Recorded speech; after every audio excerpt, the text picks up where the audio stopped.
Parfait.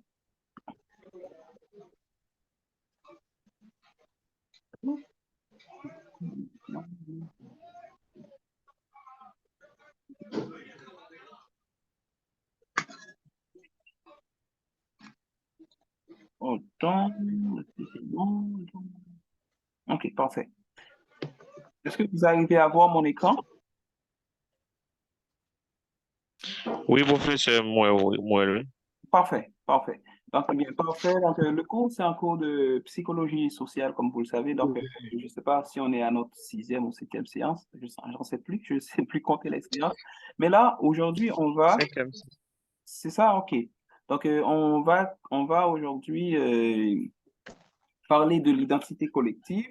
Donc, moi, c'est un sujet qui me passionne, l'identité collective. Je pense que, en fait, aujourd'hui, ça va être notre avant-dernier cours, sinon le dernier cours qu'on va avoir sur l'identité, euh, quand même. Donc, au fait, tout ce que je vais vous dire aujourd'hui dans ce cours, la plupart de ce que je suis en train de vous dire dans ce cours, dans tous mes cours d'ailleurs, en fait, sont tirés de ma thèse de doctorat et puis de mes ouvrages, des ouvrages que j'ai écrits sur l'identité avec d'autres collègues et d'autres articles que j'ai publiés seul. Donc, moi, je vous encourage vraiment à lire, à pouvoir comment je peux dire ça, et vous procurer d'aller lire les ouvrages que j'écris sur l'identité. Donc, ce sera vraiment utile. Bon, Manger l'engrais. euh, ce- est-ce que vous pouvez fermer vos micros, s'il vous plaît? OK, bien, merci.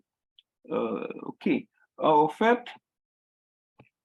en fait, mon texte qui est sorti l'année dernière sur l'identité, c'est Femmes, identité et chrétienté au temps moderne. Donc, je pense que c'est le dernier texte ou l'avant-dernier texte, je ne sais pas lequel, mais j'ai publié un article sur l'identité des jeunes, la construction identitaire des jeunes au Gonaïves, qui est sorti en janvier 2021.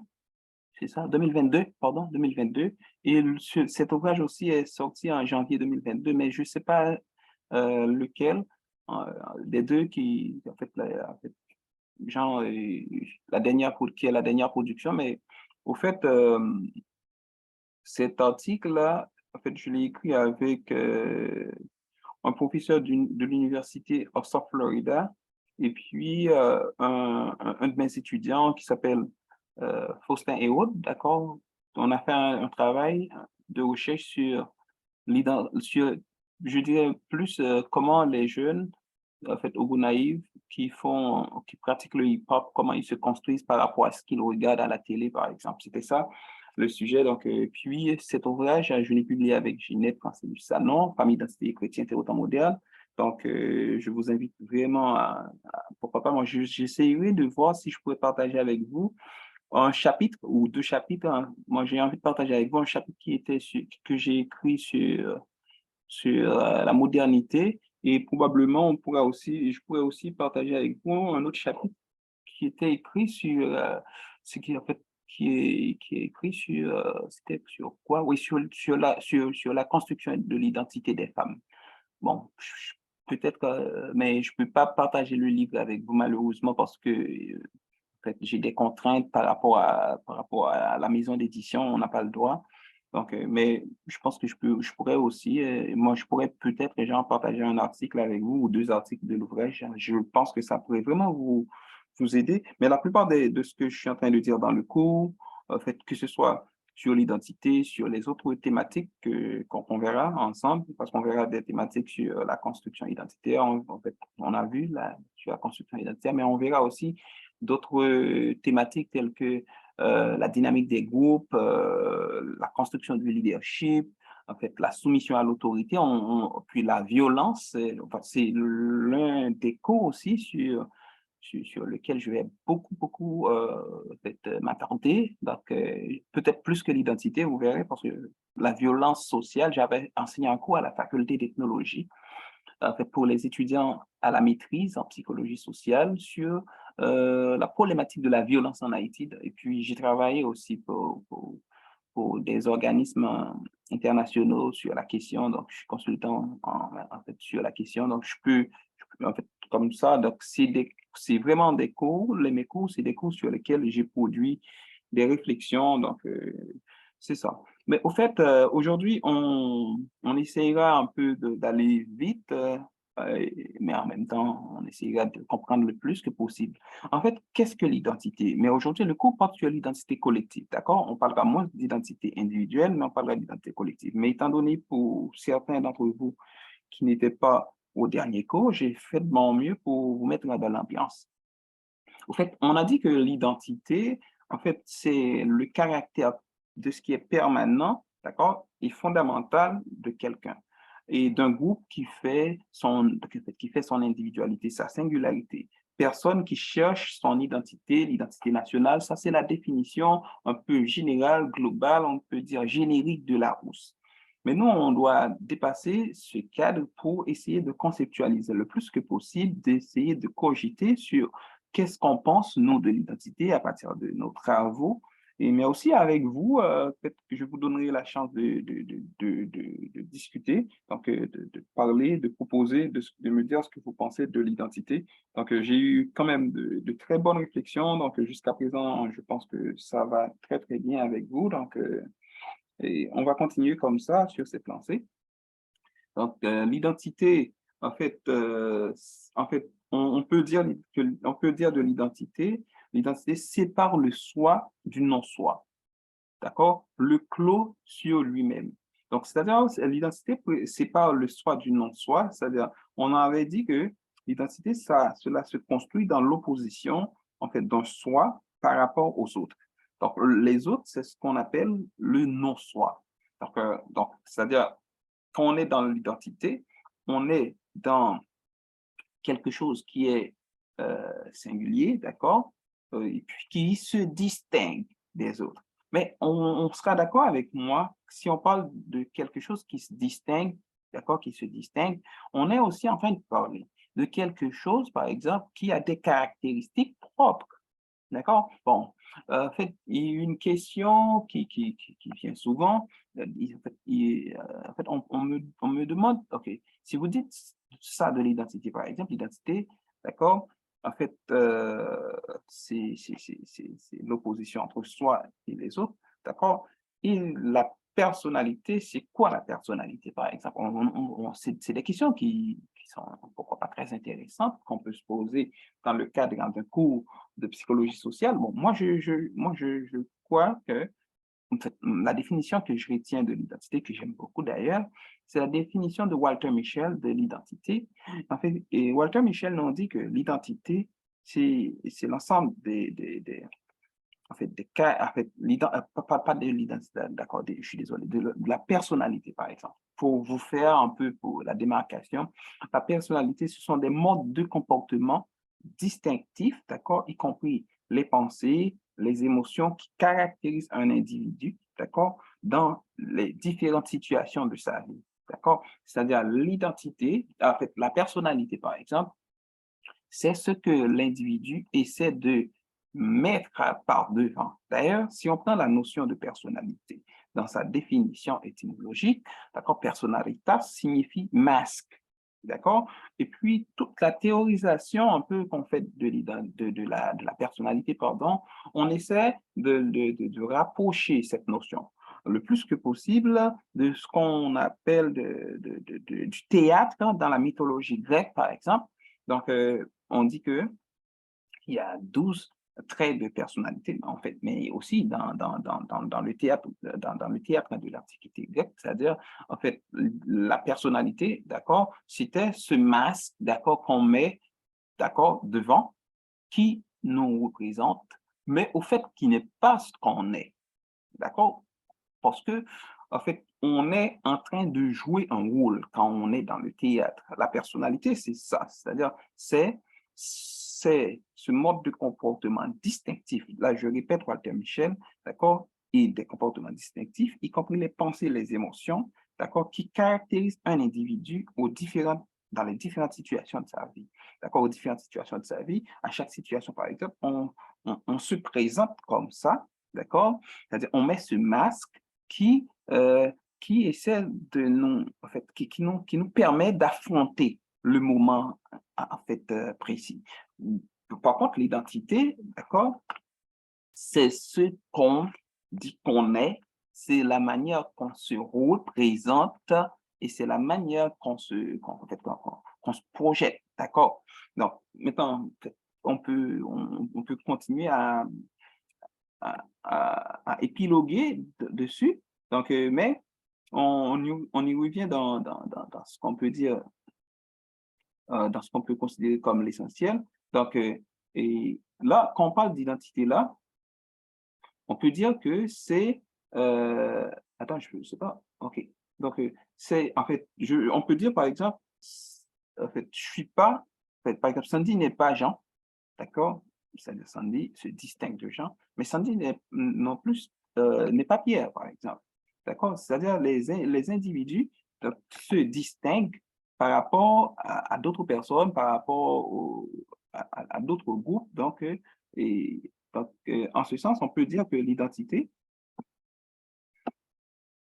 permet à l'individu, par exemple, de se présenter, de se différencier, pardon, par rapport aux autres. Mais maintenant, on a souvent tendance, en fait, quand on parle d'identité, en fait, à résumer une telle notion, par exemple, à la carte d'identité, par exemple, quand, en fait, la carte d'identification nationale, comme on le dit en Haïti, par exemple, en ce sens, je pense qu'on a raison. C'est-à-dire, on a, en fait, la carte d'identification nationale, par exemple, comme on le dit, moi, je pense que c'est moins impropre quand on parle de carte d'identité. Bon, la carte d'identité, par exemple, déclare unique, par exemple. C'est pour ça qu'on parle de numéro identité unique en Haïti. Donc, c'est-à-dire, les informations qu'on a, même si quelqu'un, par exemple, s'appelle Sandy, d'accord? Euh, Cette personne aussi s'appelle Larose, il y a forte probabilité que cette personne ne serait pas née, par exemple, je dirais un 8 février, par exemple, comme moi. Ou du moins, est-ce que cette personne, même si cette personne est née le 8 février, mais cette personne, sa mère ou son père ne s'appelle pas, d'accord, Clément ou Clifford, c'est-à-dire, en fait, son père, pardon, sa mère ont des noms, bien sûr, différents, des petits noms différents en fait, des miens. Bien. Maintenant, en ce sens, on peut, mais aussi, s'il y a quelqu'un qui s'appelle Sandy Laroche, par exemple, cette personne n'est pas née, par exemple, à Port-au-Prince, où cette personne est née à Saint-Marc. Donc, il y a tellement en fait, de caractéristiques qui pourraient différencier cette personne de moi, par exemple. D'accord? Cette personne pourrait faire 2 mètres et moi, je fais 1,65 m, 70, je ne sais plus. Mais écoute, il y a tellement de différences qu'on peut cette personne parle l'anglais, je parle pas l'anglais, cette personne parle allemand, je parle moi italien, c'est ça. Donc, c'est-à-dire, c'est autant de caractéristiques, par exemple, qui permettent à quelqu'un de se différencier, donc, on va le dire comme ça, par rapport à quelqu'un d'autre. Bon, maintenant, euh, la création de la carte d'identité, par exemple, on le sait, par exemple, ça a pris naissance à partir de ce qu'on appelle, en fait, l'émergence de l'État moderne. Par exemple, l'État avait ce qu'on appelle cette envie d'identifier ses citoyens. Mais avant cette envie d'identifier ses citoyens, il y avait, par exemple, que ce soit en Haïti, par exemple, on avait des, des paroisses, par exemple. On n'avait pas encore de département au début, par exemple, on avait des paroisses. Et quand quelqu'un est né, en France aussi, il y avait des paroisses. Donc, on ne divisait pas, on ne divisait pas, en fait, euh, comment, le territoire par département, on parlait plutôt de paroisse. Écoute, ou du moins de région, par exemple, chaque région avait un officier d'état civil, d'accord? Et quand quelqu'un est né, il y a une déclaration, en fait, je dirais, de naissance qui est faite. Et cette déclaration de naissance, on peut quand même la considérer comme l'un des premiers actes d'identité. C'est-à-dire, moi, comme je l'ai dit dans mes travaux, c'est-à-dire la première chose, d'accord, en fait, notre corps, par exemple, est je dirais, cet cet espace, en fait, qui prend forme, qui donne forme à notre identité, c'est-à-dire on est dans un corps, d'accord? Ce corps-là, d'accord? On dit par exemple, ce bébé ressemble à sa maman ou à son père, donc ou à un cousin, à une cousine, je ne sais pas. On essaie en fait, d'identifier ce corps à un corps qui existe déjà. D'accord? Et cette tentative d'identifier le corps, en fait, me permet de dire que le corps, c'est le premier support, d'accord, de l'identité. Donc, c'est-à-dire, en fait, l'être humain s'identifie d'abord à partir d'un corps, d'accord? Et moi, je dirais la deuxième chose ou le deuxième élément important quand on parle d'identité, c'est-à-dire quand on essaie de définir l'individu, c'est-à-dire on essaie par exemple de nommer cette personne, d'accord? Tout ça, ce sont des actes d'identification, d'accord? C'est-à-dire on nomme la personne parce que de toute façon, si on, c'est-à-dire, on essaie de le distinguer par rapport à, je sais pas, aux 8 millions, 10 millions d'habitants qu'on a déjà en Haïti. Donc, on essaie de le distinguer par rapport aux autres. Et cet acte-là, par exemple, fait partie aussi comme on l'avait dit tantôt, c'est-à-dire d'un acte d'identification, d'accord? Et on essaie de mettre un nom sur la personne. On l'appelle, on le prénomme, d'accord? Je sais pas, on le prénomme euh, Gabi, Shelton, Herville, on le prénomme Sandy, on le prénomme n'importe Shirley, on prénomme comme on veut Rebecca, d'accord? Et puis, on s'assure que, par exemple, ce n'est pas suffisant, le fait de le prénommer comme ça prend aussi, ça prend aussi de mettre le nom de famille, d'accord? Et après, le nom de famille, c'est-à-dire on dit son origine, parce que le nom de famille indique, d'accord, une trajectoire, d'accord, un ordre, un arbre généalogique, d'accord, ça nous ramène à quelque chose, d'accord, on essaie, parce que l'individu, en fait, la personne humaine, c'est un être qui doit, comment je peux dire ça, attaché à un espace géographique. C'est-à-dire, en fait, et cet espace géographique, par exemple, encore dans le nom de famille, d'accord? Ce nom, mais je peux vous donner des exemples un peu, un peu très atypiques.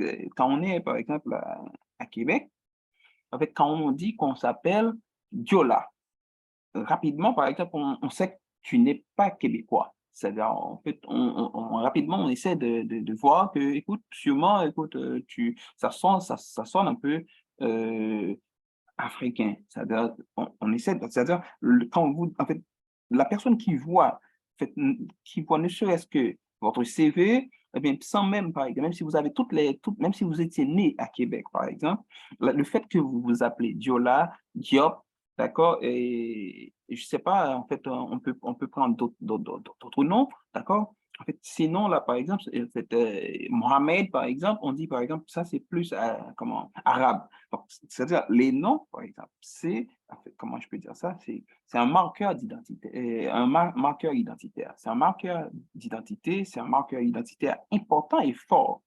Donc, c'est pour ça, dans certains pays, par exemple, la construction de la nation commence par ça, par exemple. On essaie de nommer les gens, d'accord, que ce soit leur prénom ou les noms de famille, appartiennent à ce qu'on appelle la patronyme, par exemple. Ça fait, c'est un marqueur identitaire. C'est-à-dire, le fait qu'on s'appelle comme ça et non pas comme ça dit déjà en fait, d'où l'on vient.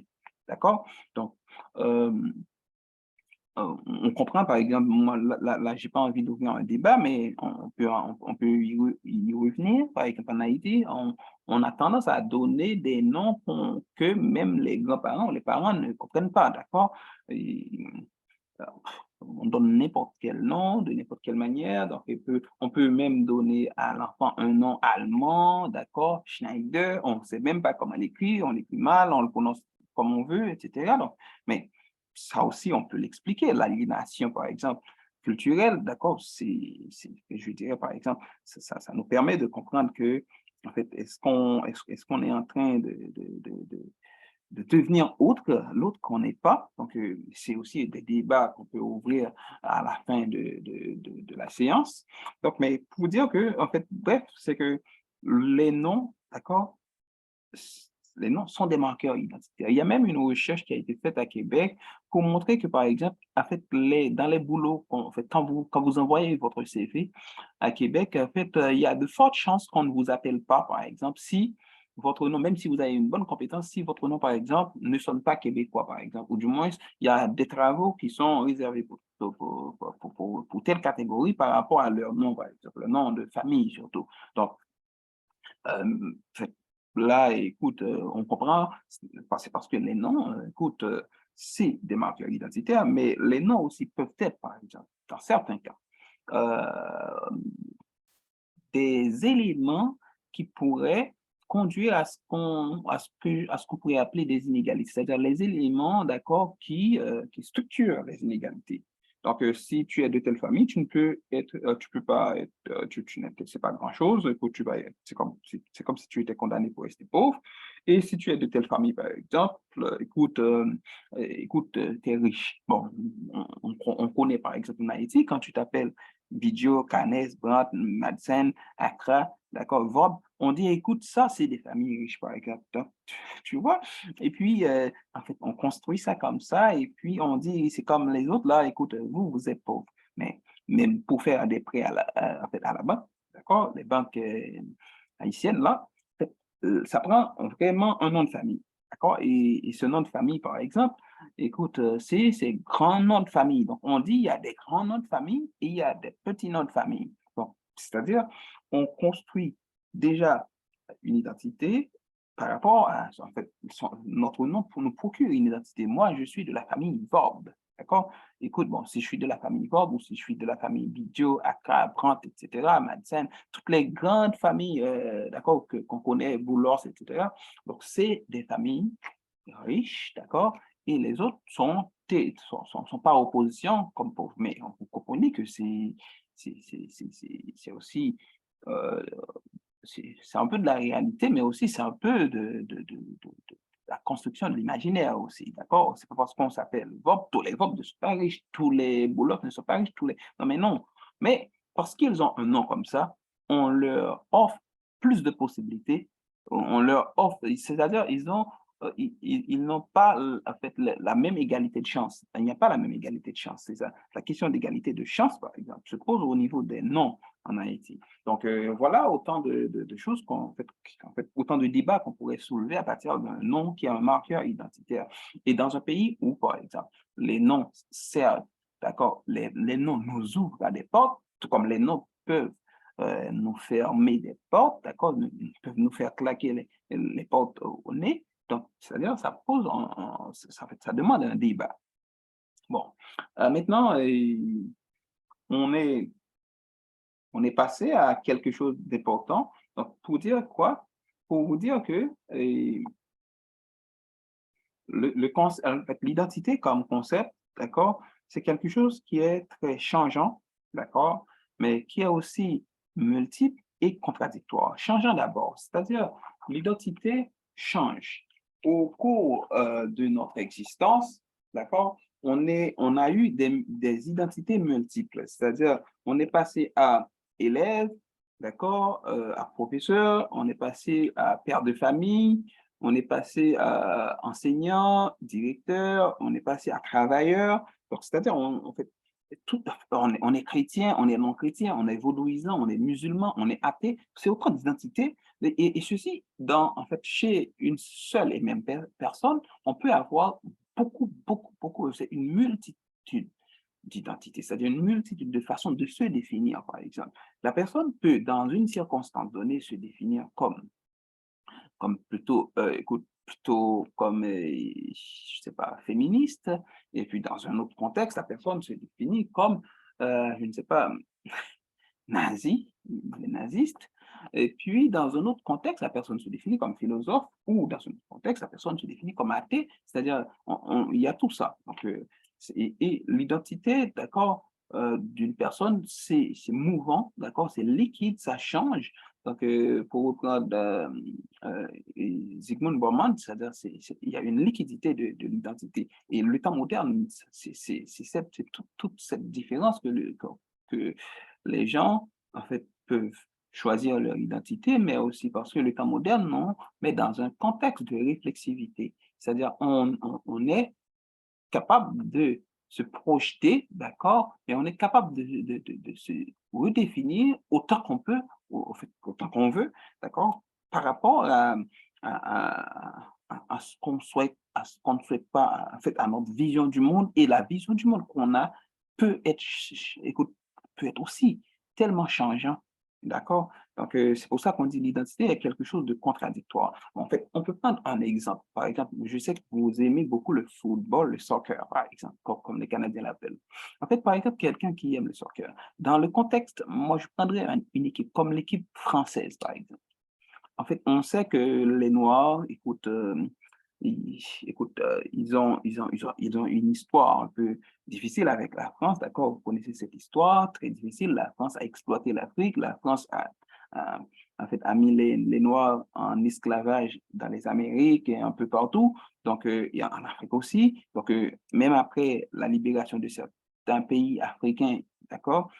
Y compris Haïti, par exemple, qui n'est pas en Afrique, mais d'accord, qui est là en Amérique, Caraïbes. Donc, et puis, il y a toujours cette tension-là. Mais maintenant, quand on regarde l'équipe de soccer, l'équipe de football de France, on voit, il y a, je peux me tromper, mais il y a plus de Noirs, d'accord, que de Blancs, entre guillemets. Pourtant, on comprend, c'est comme la France a été toujours un pays de Blancs. Bon.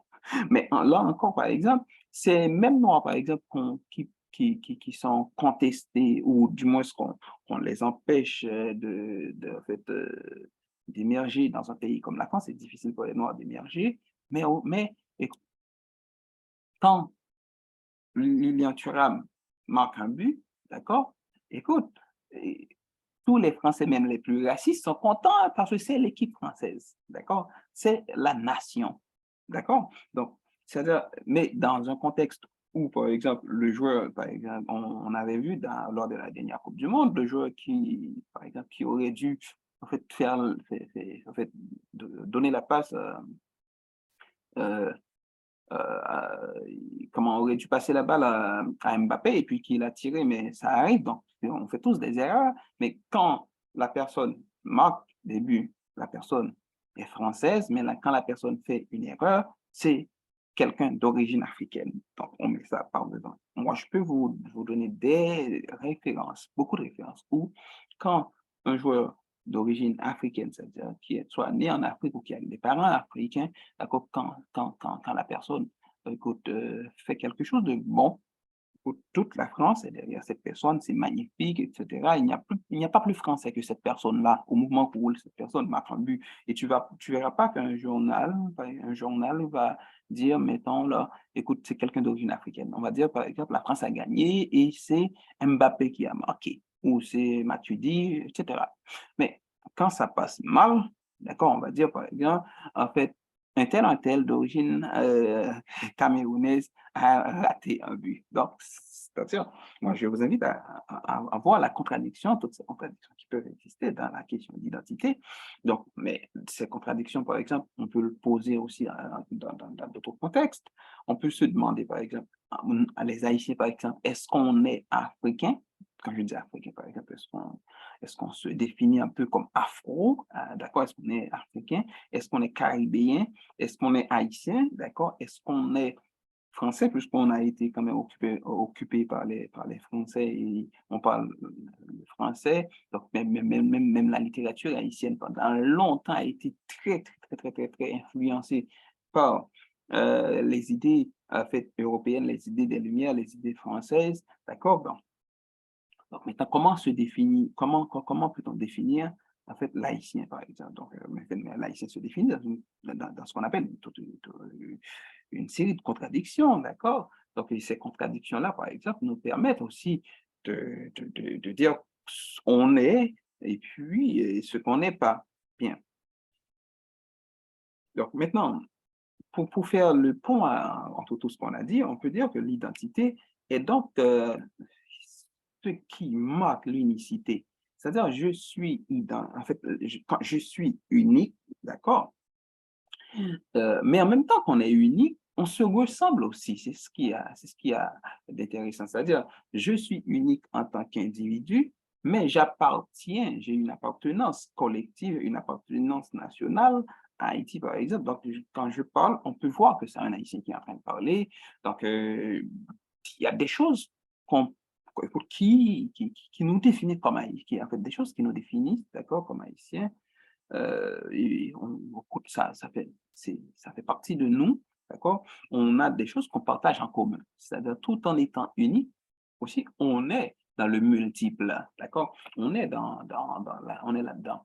Donc, on peut dire donc l'identité est donc ce qui marque l'unicité, mais et qui fait que chaque individu est différent des autres.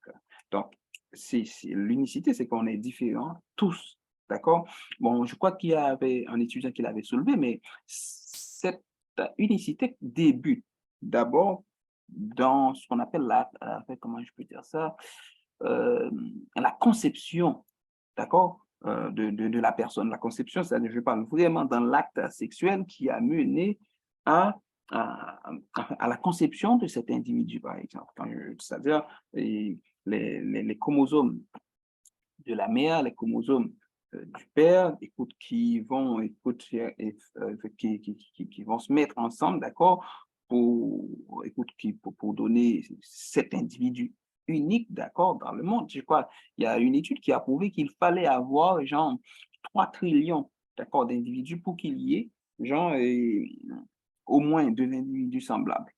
Il faut qu'il y ait au moins 3 trillions. Mais là, n'oublie pas, on est vraiment là dans l'ordre de l'impossibilité. C'est-à-dire, il n'y a pas 2 individus qui se ressemblent. D'accord? On peut voir des traits physiques, d'accord? Les sosies se ressemblent, là. D'accord? Beaucoup, beaucoup là. Mais écoute, chaque sosie a son empreinte digitale qui n'est pas pareille à l'autre. Et chaque sosie a des mères, des pères qui, écoute, en fait, qui sont totalement, d'accord, différents d'autres personnes. Mais même, par exemple, chez ce qu'on appelle des vrais jumeaux, chez les vrais jumeaux, par exemple, on parle de 2 personnes vraiment différentes, même si ces personnes se ressemblent. Par exemple, on commence par l'empreinte digitale, c'est totalement différent. D'accord? Donc, c'est aussi un marqueur identitaire sur le plan individuel qui est important à prendre en compte. D'accord? En fait, chaque personne a une empreinte digitale totalement différente. Donc, totalement différente des autres. Donc, c'est-à-dire, on ne peut pas parler de l'unicité sans parler de ça. D'accord? Donc, il y a d'autres choses qui sont, en fait, qui sont différentes aussi. Par exemple, même si on a des yeux qui se ressemblent, par exemple, donc les yeux aussi, c'est, comment je peux dire ça? C'est également, heu, en fait, les yeux sont uniques. Je vais le dire comme ça. Sont uniques dans la mesure où, par exemple, s'il y a, mettons, je dirais, je dis ça comme ça, un système de sécurité qui s'ouvre à travers ce qu'on appelle la reconnaissance visuelle ou la reconnaissance de l'iris, par exemple, visuelle. Écoute, même si on est des jumeaux, des vrais jumeaux, et désolé, en fait, ça ne marche pas, ça ne marchera pas. C'est-à-dire que tu ne pourrais pas ouvrir, d'accord, les coffres-forts, en fait, avec ces systèmes de sécurité, avec tes yeux, parce que c'est unique, les yeux. D'accord? Bon, on peut multiplier les exemples, d'accord, pour montrer que, en fait, même si on se ressemble, même si on est des vrais jumeaux, donc l'unicité est encore là. L'unicité est encore là-dedans. On ne pense pas de la même manière, d'accord? Donc, on ne ressent pas souvent les choses de la même manière. Donc, c'est vrai, il va y avoir beaucoup de traits qui sont similaires, mais en même temps, écoute, il y a beaucoup de différences écoute, sur lesquelles on peut s'attarder. Donc, maintenant, l'identité est aussi ce qui rassemble des identiques. C'est-à-dire, en fait, qu'est-ce qui nous rend pareil comme haïtien, d'accord? C'est-à-dire, quand tu es à l'étranger, tu rencontres quelqu'un, là, écoute, moi, j'ai vécu ça, écoute, je vois quelqu'un, écoute, je suis en train de parler à la personne n'a pas d'accent, sûrement la personne n'est même pas née en Haïti, ou la personne est née, ou la personne est, écoute, a laissé le pays très, très, je dirais, en fait, à bas âge. Et puis, écoute, je suis en face de la personne, quelque chose me dit que cette personne est haïtienne. Je sais pas. C'est une intuition.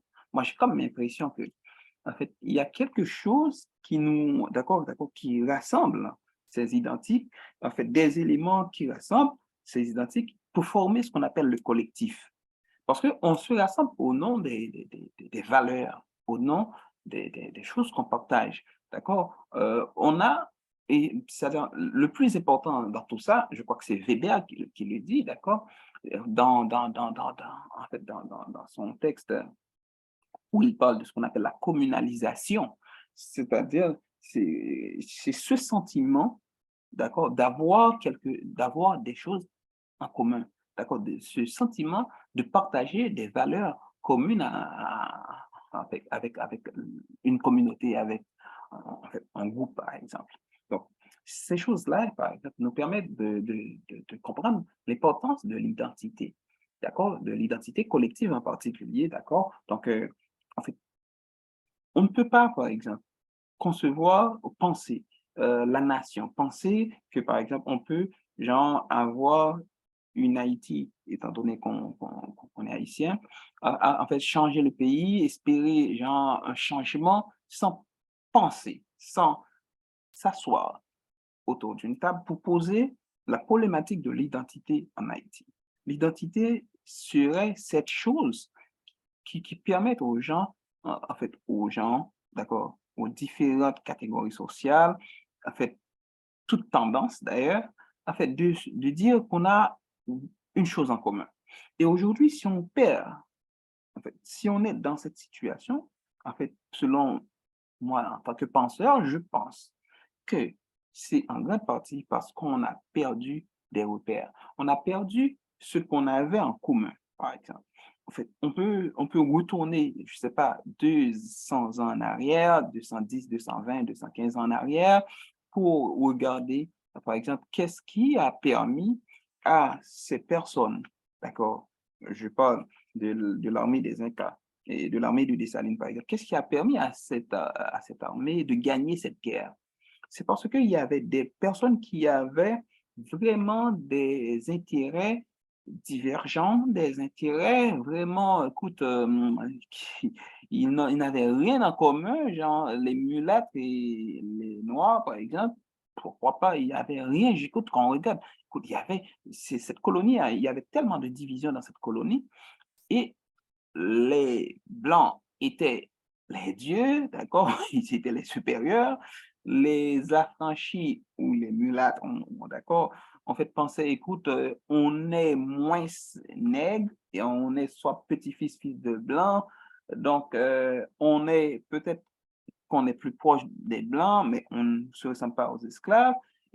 Donc, c'est-à-dire, il y avait beaucoup de contradictions sociales. Donc, là, écoute, quand il y a tellement quand on n'a pas des intérêts ensemble, quand on n'a pas des intérêts en commun, écoute, l'entente donc, est difficile.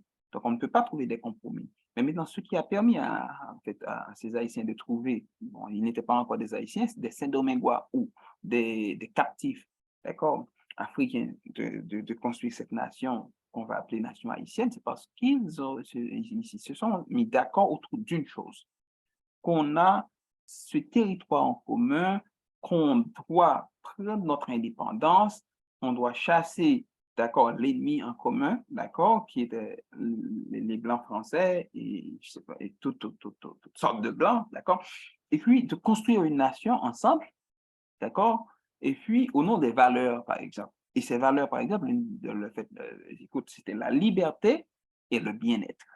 D'accord? Et, et cette quête de liberté et de bien-être, c'est ce qui nous a conduit, par exemple, à fonder la nation sur des valeurs, par exemple, le partage, par exemple. On disait, par exemple, moi, j'écoute pas maître dans la société haïtienne. On disait que, que liberté ou la mort, c'est des valeurs aussi. C'est-à-dire, au lieu de vivre comme on est en train de vivre, on préfère de mourir au lieu de vivre dans les chaînes. Donc, c'est des valeurs, d'accord?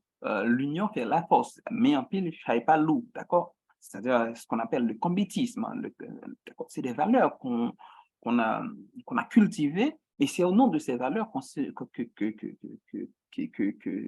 ces différentes catégories sociales se sont rassemblées et ils ont créé une nation le 1er janvier 1804. Bon, on va y revenir parce qu'on est dans l'identité collective, mais maintenant, on perd un peu de ces repères. Mais maintenant, euh, la fabrication, l'identité collective, en fait, ce n'est pas donné. C'est quelque chose qui se construit, d'accord, mais aussi cette construction, on peut le dire comme ça, c'est une construction lente, d'accord, et qui se fait à travers le temps. On peut perdre certaines valeurs, on peut construire d'autres valeurs. Donc, je pourrais vous donner un million d'exemples dans la société haïtienne, par exemple en guise d'exemple, écoute, donc au fil du temps, donc ça change, on l'avait dit, c'est mouvant, donc il y a des choses qui restent un peu, mais on perd certaines, on en perd d'autres, donc c'est tout ça. Donc la construction des identités, en fait, à partir de mes recherches, écoute, j'ai vu que en fait, la construction des identités collectives passe essentiellement par le discours revendicatif. Ce discours revendicatif, on revendique qu'on est ce qu'on est et on s'oppose c'est-à-dire au non-soi ou au non-nous, c'est-à-dire aux autres, en d'autres mots. C'est-à-dire, ce discours revendicatif, en fait, on peut le prendre, on peut sortir de l'échelle nationale à une échelle un peu comment je dirais, fait plus bas, par exemple, on peut parler de l'identité d'être vaudouisant, par exemple. Quand on est vaudouisant, c'est-à-dire ça veut dire qu'on n'est pas chrétien, qu'on n'est pas musulman, qu'on n'est pas athée non plus, d'accord? C'est-à-dire on se définit comme ça et on revendique ça. Et il y a tout ce qu'on appelle, ce que Anthony Giddens aurait appelé un lifestyle, qui, en fait, ce qu'on appelle un style de vie qui marche, qui va de pair avec, d'accord, avec ce discours revendicatif qui nous permet de nous définir dans un contexte d'altérité, c'est-à-dire il y a toujours le nom haïtien, d'accord, qui s'oppose au blanc. D'ailleurs, en fait, j'ai pu remarquer aussi à travers mes recherches que, en fait, quand on parle en fait, dans les imaginaires en Haïti, quand on parle de l'haïtien, on a tendance souvent à penser l'haïtien en opposition au blanc, d'accord? L'autre, c'est le blanc, d'accord? C'est le blanc. D'ailleurs, on pense qu'il y a deux pays, d'accord? En fait, c'est comme, comment on aurait pu dire ça? C'est c'est comme, euh, c'est comme une sorte d'idiosyncrasie collective, là. Euh, Cette idiosyncrasie collective nous fait penser c'est comme il y a deux pays, Haïti et Pays Blanc. D'accord? Si on n'est pas en Haïti, on est dans le Pays Blanc, c'est-à-dire le pays des Blancs. Et cette manière de penser, l'humanité en dualité, c'est déjà mais, magnifique. C'est-à-dire, en fait, je sais pas, mais je pense qu'on est vraiment c'est très rare de penser le monde comme ça, de manière binaire comme ça, c'est-à-dire il existerait quelque part les Haïtiens et de l'autre côté, il existe les autres, les autres, c'est le blanc. Écoute, c'est le pays blanc, soit on est en Haïti, soit on est l'autre bord de l'eau, d'accord, le pays des blancs aussi, d'accord, le caille blanc, d'accord. Donc, on performe dans cette identité. Donc, en même temps, comment je peux dire ça, c'est contradictoire aussi parce que euh, on n'aime pas le blanc parce que le blanc nous a mis en esclavage pendant 4 siècles, 3 siècles,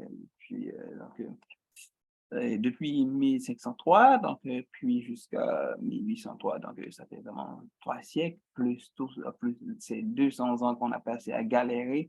D'accord, il y a toujours une main blanche, d'accord, je ne sais pas si c'est réel, si c'est pas réel, mais en tout cas, il y a le blanc qui est dans le discours.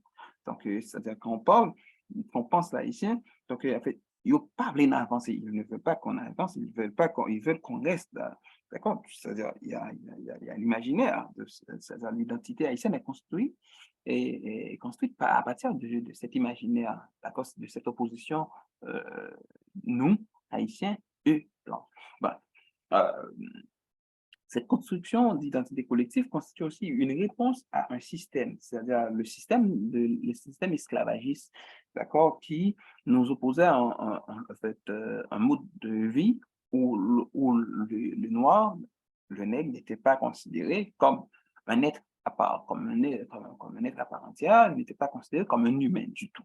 Donc, c'est-à-dire, par exemple, moi, j'ai mené mes recherches sur le hip-hop, donc, en fait, les sujets dans le hip-hop sont abordés, et en fait, oui, on aborde plutôt, par exemple, dans le hip-hop, des sujets, en fait, des questions sociales, politiques, en fait, en fait, les rappeurs essaient toujours de situer, d'accord, en fait, de ramener le débat, en fait, sociopolitique, d'accord, socio-économique à en fait, dans une perspective de questionnement identitaire. C'est-à-dire, pourquoi on souffre autant, pourquoi il y a autant de problèmes dans la société, pourquoi il y a autant de corruption, pourquoi il y a autant de misère et autant d'inégalités sociales. Est-ce que c'est parce qu'on est des enfants de Dessalines, on continue à nous faire payer pour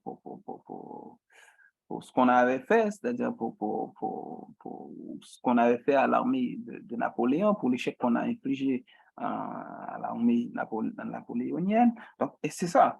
C'est-à-dire, il n'y a pas lieu de poser la problématique d'identité en Haïti sans revenir à cette question. Pour vous dire que c'est important que pour l'haïtien de se définir par rapport à l'autre, et l'autre, c'est le blanc. Bon, maintenant, on peut, en fait, je reviens à la définition de Michel de Certeau, dans son texte qui s'appelle L'étranger.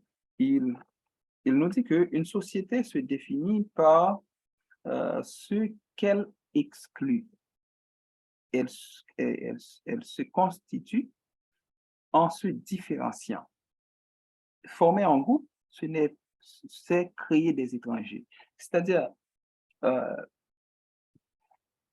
en fait, pour comprendre l'identité haïtienne, par exemple, ou l'identité en Haïti, la façon qu'on se voit de manière collectivement, c'est-à-dire, en fait, il y a toujours cette tentative de s'opposer, d'opposer le groupe par rapport à l'autre. Mais dans l'identité individuelle aussi, en fait, c'est pareil. Donc, on s'oppose par rapport à l'autre. L'autre, c'est l'étranger. L'étranger, c'est celui, d'accord, écoute, qui n'est pas soi, qui n'est pas nous. D'accord? Donc, c'est l'étranger. Donc, c'est-à-dire c'est une structure bipolaire essentielle à toute société, selon Michel de Certeau. Donc, maintenant, elle pose je cite, elle pose un dehors pour qu'elle existe un entre nous. C'est-à-dire, le dehors, c'est l'autre, et l'entre nous, c'est-à-dire, c'est nous, là, donc, cette famille-là, cette région, d'accord? En fait, lui, il est de l'Artibonite, l'autre, il est d'Écaille, par exemple, ou je ne sais pas, des plateaux, en fait, il vient de Plateau Central ou de Liancourt, ou du moins, il vient de Jérémie, écoute, c'est-à-dire, cette manière de se définir, d'accord, en même temps qu'on essaie de se définir de manière collective, on crée, d'accord, forcément pour Michel Desserteau, en fait, des étrangers. C'est-à-dire entre nous qui s'opposent à un dehors, c'est-à-dire ce qui sort du cercle-là. Donc, et des frontières pour que se dessine un pays intérieur et des autres. C'est-à-dire, quand on parle de l'autre bord de l'eau, par exemple, dans le langage courant en Haïti, on fait référence en fait, à la définition de Michel Desserteau, c'est-à-dire, il y a des frontières, d'accord? Donc, parce que l'autre bord de l'eau, par exemple, c'est pas parce que, c'est vrai, en fait, dans le langage courant, nous, en fait, le dit implicitement qu'on est une île, d'accord? Donc, en fait, l'amour par jambe de l'eau, etc. Donc, mais au-delà de ces frontières, d'accord, je dirais, de ces frontières qu'on peut imposer, d'accord, que nous impose, mais il y a aussi ces frontières qu'on érige dans le discours. C'est très important cette frontière-là, en fait, ou ces frontières-là sont importantes, donc à prendre en compte. Donc, mais en fait, elles portent à dominer au nom d'une vérité définie par le groupe. C'est-à-dire, on sait que, par exemple, nous, on est des Haïtiens et notre manière de nous définir, en fait, l'épopée de 1804, en fait, la façon, écoute, est-ce qu'on peut dire est-ce que vous pensez qu'on peut dire à un Haïtien euh, que l'armée de Dessalines, écoute, en fait, n'a pas, en fait, n'était pas victorieuse, par exemple. Mais non, on ne peut pas le dire. Écoute, en fait, cette vérité, d'accord, historique, devient un dogme aussi. C'est-à-dire, et on n'a pas envie que quelqu'un questionne ça parce que c'est trop magnifique et cela participe à notre construction. C'est ça, c'est ça qui est intéressant. C'est comme, par exemple, dire à un Français que Napoléon Bonaparte n'était pas un génie. Écoute, là, tu es en train de, de, de, de, de, de menacer son existence parce que, en fait, tout ce qui fait sa fierté, c'est ça, c'est lui parler, il faut parler du français de Louis XIV, il faut parler au français de Louis XIV, il faut lui écoute, parler de la Tour Eiffel, mais c'est comme ça, donc c'est comme à l'haïtien aussi, il va vous brandir, il va vous brandir, pardon, en fait, à la bataille de Vertières, d'accord, il n'y a pas, en fait, l'existence de cette nation de l'identité collective n'est pas possible sans ça, d'accord, donc, mais aussi, est-ce qu'on peut parler, est-ce que vous pensez qu'un juif, par exemple, en fait, vous allez dire à un juif que David était un con, mais non, David, c'est écoute, c'est l'un des plus grands rois, d'accord? Salomon, c'est le sage par excellence, d'accord? Écoute, le peuple d'Israël a traversé, d'accord, la mer Rouge, d'accord? Et puis, il y a eu Dieu qui les accompagnait, etc., etc. Écoute, mais toutes ces légendes-là, par exemple, en fait, on comprend que, écoute, c'est des mythes fondateurs qui participent à la construction de l'identité juive, de l'identité de cette nation, d'accord? Donc, il n'y a pas on ne peut pas parler d'un Israélite ou d'un Juif sans parler écoute, du temple de Salomon, d'accord? C'est des choses auxquelles ils s'identifient comme nation, comme peuple. Donc, c'est-à-dire, en fait, pour que la nation existe, pour que l'identité collective subsiste, il faut qu'il y ait des intérêts communs, il faut qu'il y ait des éléments qui nous unissent, il faut qu'il y ait tout ça. Bon,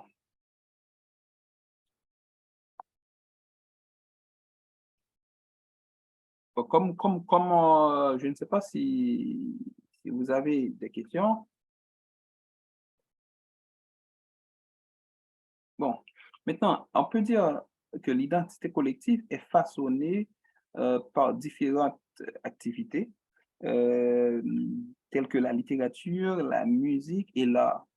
Et le pôle collectif de l'identité, d'accord, se situe dans le nous, comme on l'avait déjà dit, et c'est-à-dire ce qui rend l'individu semblable aux personnes auxquelles il partage le même milieu de vie, et on va ajouter, en fait, des personnes avec lesquelles, d'accord, on partage les mêmes valeurs. Et par exemple, Kaufman nous dit que il est important Kaufman nous dit que, mais ce qui est dans ce nom brandi, d'accord, comme un étendard et qui apparaît si évident à ce qui le revendique.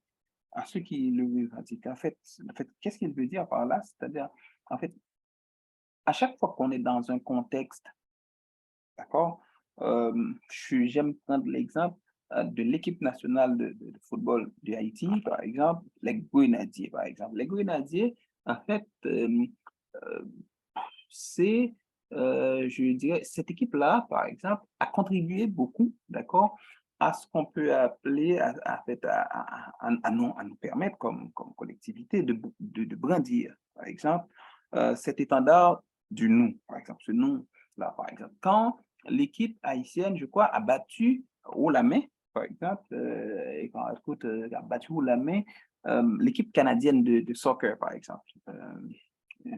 je crois que c'est en 2018 ou je me rappelle plus, mais si quelqu'un après quelqu'un pourrait toujours me rappeler quelle année, 2018 ou 2019, je me rappelle plus, mais écoute, ce match-là, c'était 3-2, mais ce qui est intéressant, il faut pas seulement regarder, écoute, on avait vu, écoute, il y a eu des bandes à pied, écoute, des raras tout le Port-au-Prince et pourquoi pas dans des zones, dans certaines villes de province, d'accord? Les Haïtiens, ils manifestaient leur joie.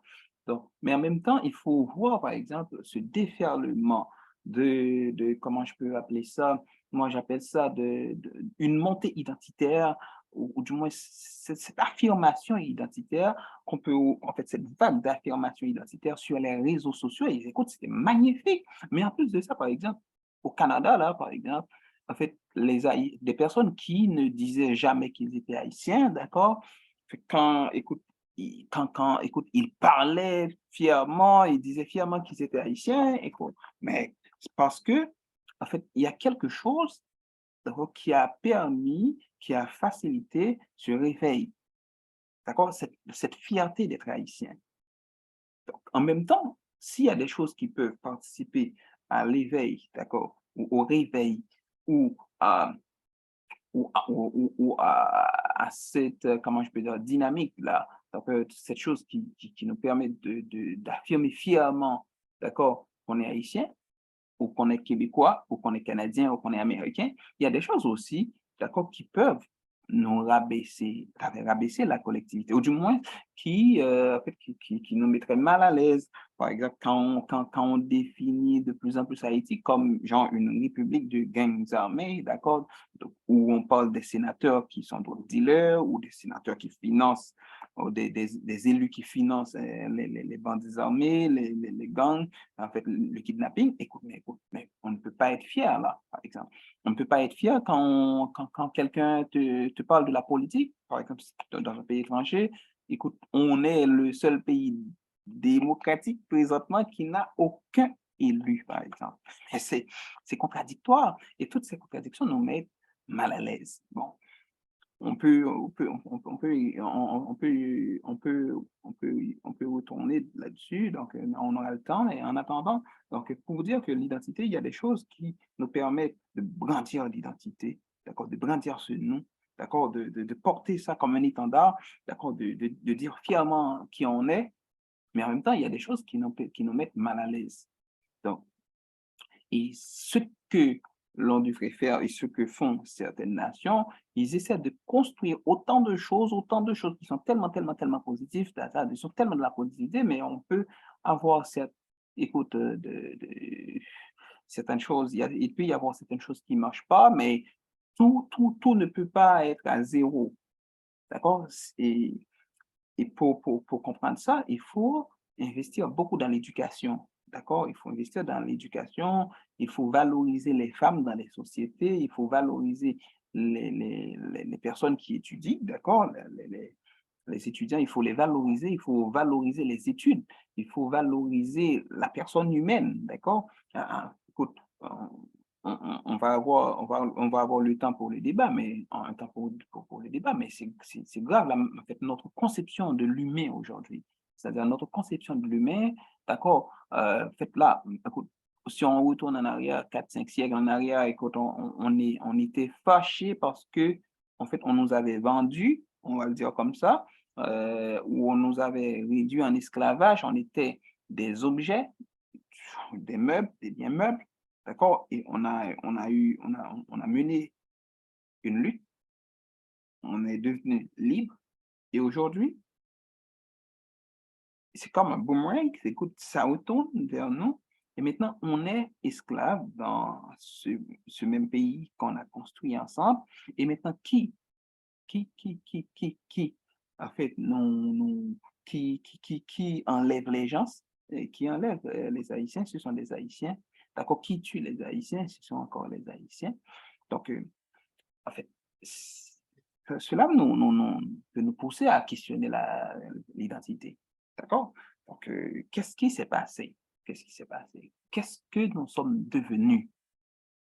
on était des esclaves, on est passé c'est-à-dire, quand j'ai dit on est des esclaves, on ne s'était, en fait, on s'était jamais reconnu en tant que tel, on s'était vu comme des captifs, d'accord? Les Blancs nous voyaient comme des esclaves, mais nous, en fait, on se voyait comme des captifs, d'accord? Et on est passé du statut de captif au statut de libéré, d'accord?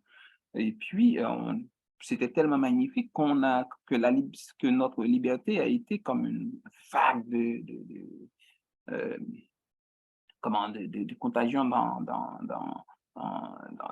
toute, dans le monde entier, d'accord? Et, et maintenant, c'est- voilà ce qu'on est devenu. Donc, mais on peut on peut se questionner, qu'est-ce qui s'est passé? Donc, moi, je pense que la problématique à laquelle, en fait, il faut s'y mettre, en fait, il faut qu'on commence à questionner l'identité en Haïti, l'identité collective, l'identité individuelle. Donc, quelqu'un qui te prend, par exemple, qui te prend en otage, ou du moins qui t'a kidnappé, qui te demande de payer, en fait, une rançon, d'accord? Et puis, écoute, on ne se rend pas compte, mais on est devenu des biens meubles, d'accord? Et cela le discours, c'est qu'on essaie de normaliser. Quand on a payé pour un tel, on n'a pas payé pour un tel, on a payé beaucoup, on a payé moins. Si on ne paye pas, la personne peut se trouver, fait, je sais pas, peut perdre sa vie. Et en fait, tout cela me ramène en fait, à redéfinir, à poser la question sur l'identité, genre autrement. Donc, c'est important. Donc, maintenant, je sais pas, j'ai envie de faire une pause, mais je ne sais pas. Attends, il est quelle heure? Bon, Cher oui, bonsoir. oui, attends-moi, oui, oui, c'est bon, oui, Son question d'ABC posée maintenant. oui, On regarde des vagues migratoires qui gagnent dans le pays, qui tout le monde a fait quitter le pays. oui, Maintenant, on regarde des vidéos, comment on a pour même faire un passeport. Et nous venons sentir que nous avons un moment dans le pays qui est en pile haïtien, à utiliser Haïti comme si son pays de transit, oui, comme si son pays a passé là, puis à l'autre côté. oui. Qu'est-ce qu'on met ça dans le cadre du problème d'identité collective? Oh, absolument. Bon, en fait, c'est comme tu as pris les devants, parce que tu as posé quelque chose qui va venir après dans le PowerPoint, mais en fait, n'oublie pas de rappeler, s'il te plaît, n'oublie pas de rappeler ton nom quand tu poses la question, s'il te plaît. Mais, euh, d'accord, John Peter, écoute, moi, je dirais que tu as pris les devants. Écoute, c'est bien de le faire comme ça. Donc, euh, Professeur, oui, oui, attends, on va dire c'est pas encore l'heure des questions. Et je vais juste, je sais pas, est-ce que vous préférez qu'on pose des questions et après qu'on reprenne, qu'on puisse reprendre en fait, la séance? Vous préférez ça? comme tu veux, professeur, comme tu veux. Je sais Nous y rien, a c'est rien. maintenant. Très bien, ok. Ok, on va continuer, je vais continuer et puis, bon, ou du moins on peut s'arrêter aujourd'hui à ça et puis on fait le débat et après on reprend. Donc, on peut faire aussi comme ça. Parce qu'en même temps, je ne vais pas vous retenir trop non plus, mais en même temps, là, je pense qu'on est à 17. Je pense que je peux aller jusqu'à 30 et après, on va s'arrêter pour les questions, d'accord? Bon, ce serait Ah, beaucoup ok. mieux, professeur.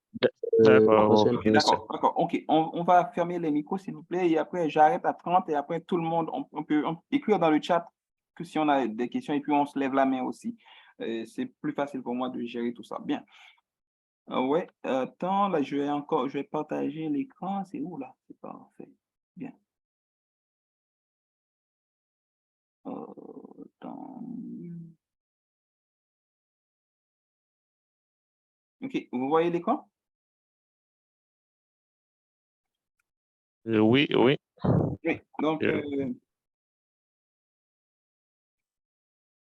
ok, on est à la séance 6. Donc, je reprends. Attends, ok, c'est bon. Bon, la question de John Peter, ouais. En fait, c'est, euh, étant donné les circonstances, on le sait déjà, donc à 8h, 9h du soir, je crois, si on se rend à l'immigration, on va voir, devant l'immigration, on va voir qu'il y a beaucoup, beaucoup de monde. Écoute, c'est ça. Donc, c'est une belle question et c'est une question à laquelle je réfléchis beaucoup, d'accord? Euh, mais comment je peux dire ça? Mais en tant qu'intellectuel, moi, je suis je vis une contradiction. C'est ça mon problème. Écoute, je le partage avec vous comme étudiant. Écoute, parce que je peux facilement réfléchir avec vous, parce qu'on partage une identité collective, vous et moi. Donc, en fait, la contradiction, c'est quoi? C'est que, en fait, je voudrais pas me situer dans une position où je dis ce que les gens devraient faire. D'accord? C'est important. En même temps, je ne peux pas dire non plus ce qu'ils sont en train de faire, c'est la meilleure chose à faire. Et enfin, il faut dire que on ne peut pas construire une nation quand tout le monde écoute ou quand personne ne veut y habiter. Ça, il faut être clair là-dessus. Donc, pour donner raison à John Peter qui a posé sa question de cette manière. C'est-à-dire, la construction d'une nation, ça passe par des intérêts communs autour en fait, des intérêts communs, d'accord, des intérêts collectifs dans cette nation. On va le dire autrement. Aujourd'hui, en fait, si je pose la question comme ça, en fait, si je demandé nous, qui ça nous pensait, je ne dis qui t'a qu'à servi ou qui existait, d'accord, en fait, nous pour nous citer, qui, on nous dit nous bien en commun, ou qui était nous en commun. Autour de lui, par exemple, étant comme Dakajo, bah, on est, mais, bah, ça, là, écoute, lui fait fierté nous a boumé pour lui, donc c'est lui qui permet de nous exister comme collectif, d'accord? Bon, on va un exemple qui, parce qu'on pas oublier, il faut nous était dans l'utopie, là. Donc, on nous prend par exemple les chrétiens. Les chrétiens ont une identité collective qui est, j'adore beaucoup l'identité collective chrétienne. Donc, je vous invite franchement à regarder comme ma façon de définir cette identité dans mon ouvrage, Femme, identité et chrétienté.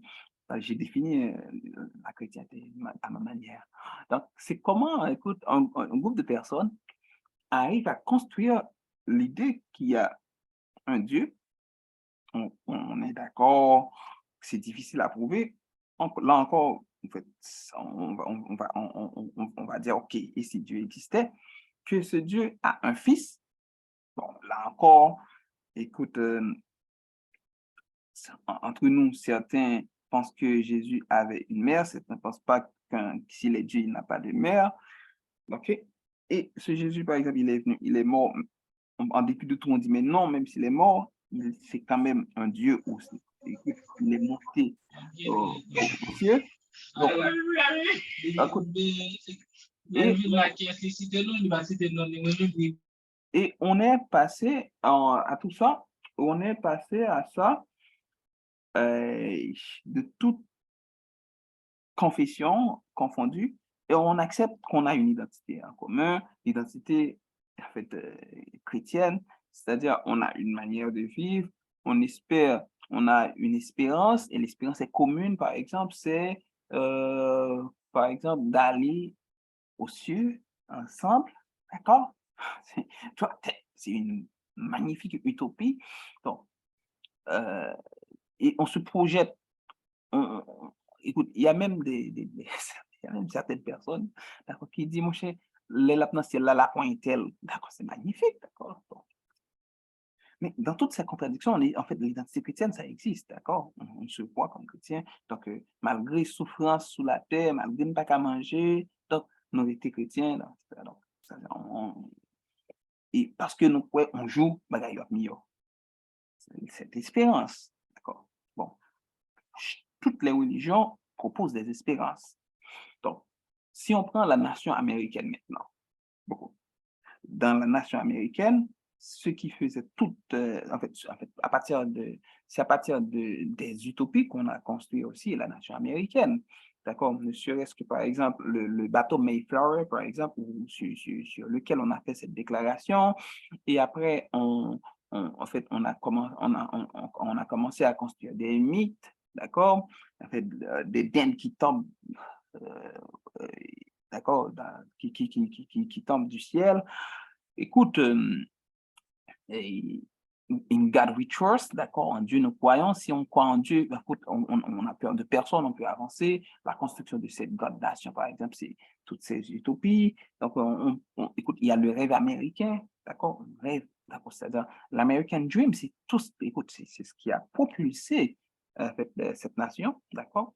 En fait, écoute, ce rêve, c'est d'avoir, d'accord, une famille, de pouvoir fonder sa famille, d'abord de sortir chez ses parents à 18 ans, de fonder une famille, d'avoir une job, en québécois on dit une job, mais je sais que vous dites un job, vous, donc d'avoir une job et de continuer, et de rêver, on a son appartement et après on va avoir sa maison, on a sa voiture, écoute, on a un travail de rêve et ça, on rêve. C'est le rêve américain. Mais c'est à partir de ce rêve-là, par exemple, que les Américains existent. Donc, le Français a des rêves. Mais nous, en fait, qu'est-ce qu'on a comme rêve en commun, par exemple? C'est-à-dire, quand on reste là, par exemple, dans ce pays, qu'est-ce qu'on fait? Qu'est-ce qu'on a fait? Qu'est-ce qu'on arrive à faire? Qu'est-ce qu'on a fait? Moi, je dis qu'on a fait beaucoup de choses. Mais ce qui arrive là-dedans, c'est-à-dire, c'est comme on disait, comme on dit en créole, bon groupe, mon cap codé, groupe, mon cap décodé. Bon, on nous prend par exemple un jeune haïtien. Un jeune haïtien, par exemple, qui, on nous dit, depuis l'école, la fait fort, et la fait fort, la construit dans une dynamique, côté que, par exemple, je dis, un, il est beaucoup de la à manger, d'accord? Ça veut dire, écoute, faut pas l'autre élève caillou. Donc, il arrive quand même, il réussit. Donc, là, dans l'université, qu'on a la batte pour pas prendre gaz de l'université.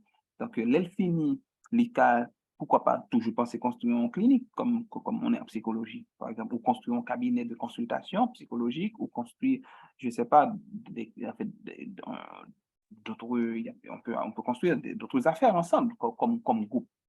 Et maintenant, si vous regardez bien, même dans la formation qu'on vous donne à la faculté de technologie, on ne vous donne aucune formation qui vous permettra de vous en sortir. Au contraire, regardez bien. Donc, même les professeurs, par exemple, ils prennent très peu d'exemples en Haïti, mais les cours ne sont pas adaptés au contexte social, les cours ne sont pas non plus construits pour changer la réalité. D'ailleurs, c'est ce que font les universités. OK, mais combien parmi vous a déjà eu la chance de participer dans un projet universitaire? Vous avez déjà fait, non, mais non, un stage, écoute, mais, ou du moins même le stage, qui le fait, comment on le fait, etc. Donc, pour trouver un directeur de mémoire, c'est une galère. C'est-à-dire, en fait, en nous disant que vous construisez nous en manque, vous faites nous que nous pas qu'à faire rien.